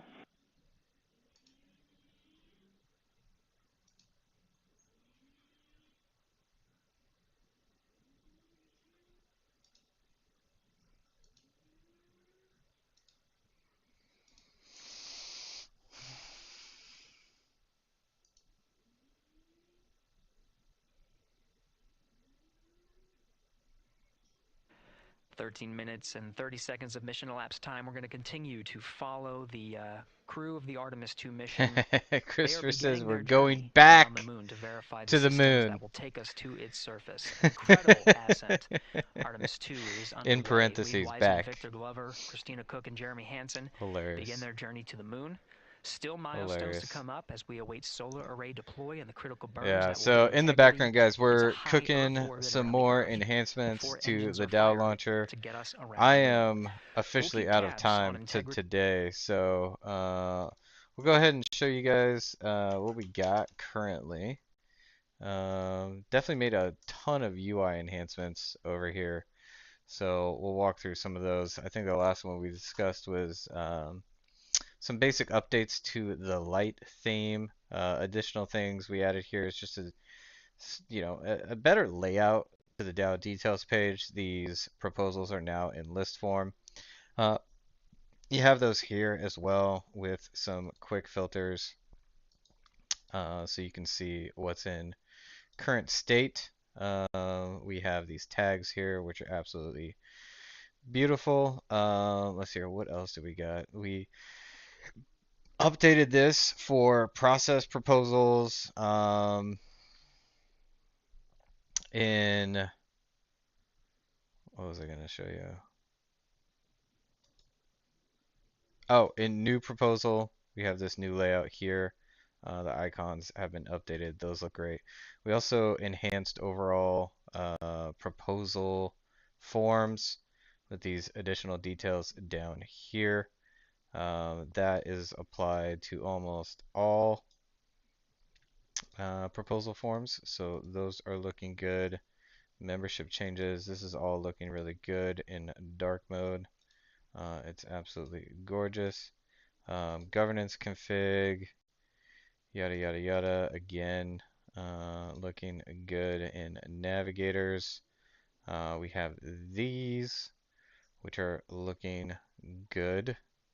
So yeah, rock and roll there. Update profile, yada yada yada. Again, looking really good. Announcements, info, warning, critical. Those are looking good. What I did notice is these announcements are all the same color, regardless of whether they're warnings or not. So let's make sure DAO announcements on the details page are properly color coded to their severity level. So we'll make that note for later. And then what we're working through now is, there's some metadata that people want to be able to add to navigators, right? So, for example, we have two separate onboarder navigators here. It'll be useful for people to understand like which ones are which. This one is a multiplier. The other onboard navigator is a fixed price, so you can set those configuration items. You might also have different whitelists, right? So different pricing models for different whitelists. You might not have a whitelist. So when you add a navigator now, say you want to add a new navigator, you now have the option to name your navigator and give it a short description. So that's what we're enabling currently. We'll test that out at a later time. But for now, I think we're gonna get in a good spot, y'all. Hopefully you guys are excited for this project as I am. Some say DAOs are dead. I say they just never been done right before. Same could be said for the original vision that Quai Network is here to solve. So appreciate y'all for tuning in and watching this Artemis 2 launch with me today. Thanks to all of you who tuned in and said hi. You all got hooked up with some Quai. As usual, folks, check the QR code up above. Go get signed up for Kipper.money and engage with us here on X. Every day I say the same thing, but it is clearly the easiest way to earn Quai over here at Quai Network. Folks love tipping each other on X using Kipper.money, instant peer-to-peer payments on X, baked into the application here. I can tip with a like, just like this, or I can go ahead and send this individual some extra Quai that way. But it's cool, folks. We like it. Hope you like it as well. Guys, if you have feedback for us, let us know. As soon as we hit 1,100 followers, we're going to be giving away some Quai branded Tangent wallets. Best hardware wallet on the market. You can't get these anywhere else. Limited edition, never to be manufactured again, and now completely sold out. So if you want to get your hands on one of these bad boys, make sure you help us increase engagement over here on this account. Once we reach 1,100 followers, we'll be giving away a few of these. On top of that, if you can make it, come say hi to us over at the Bitcoin Vegas conference. Quai Network will be in attendance at Bitcoin Vegas this year, later this month actually. So we'll have a booth. Come say hi to us over at Bitcoin Vegas, April 27th through the 29th. The Quai team will be there in force, and we should have a grip of Tangent wallets on us there as well. So that'll be another opportunity to get your hands on one of those super sick Quai branded Tangent wallets. With that, folks, if you need even more Quai, as usual, we're traded on Mexi, Gate.io, and LBank. Kraken is right around the corner, and there are plenty of ways to swap those useless tokens for more useful ones. Swapspace, Let's Exchange, Change Hero, and now with Quai on base, thanks to our partners over at Symbiosis. Check the docs, see this page for the official link. Make sure you're double checking that contract address. There's a bunch of scammers out there. Don't want you guys to get scammed, but this doc's got all the details you need. You can use any of these decentralized exchanges that I tested live here on this stream. But yeah, double check that contract address, guys. Hope you have an amazing evening, morning, wherever you're at in the world, and we'll catch you all tomorrow. So with that, folks, have a good one. Peace out.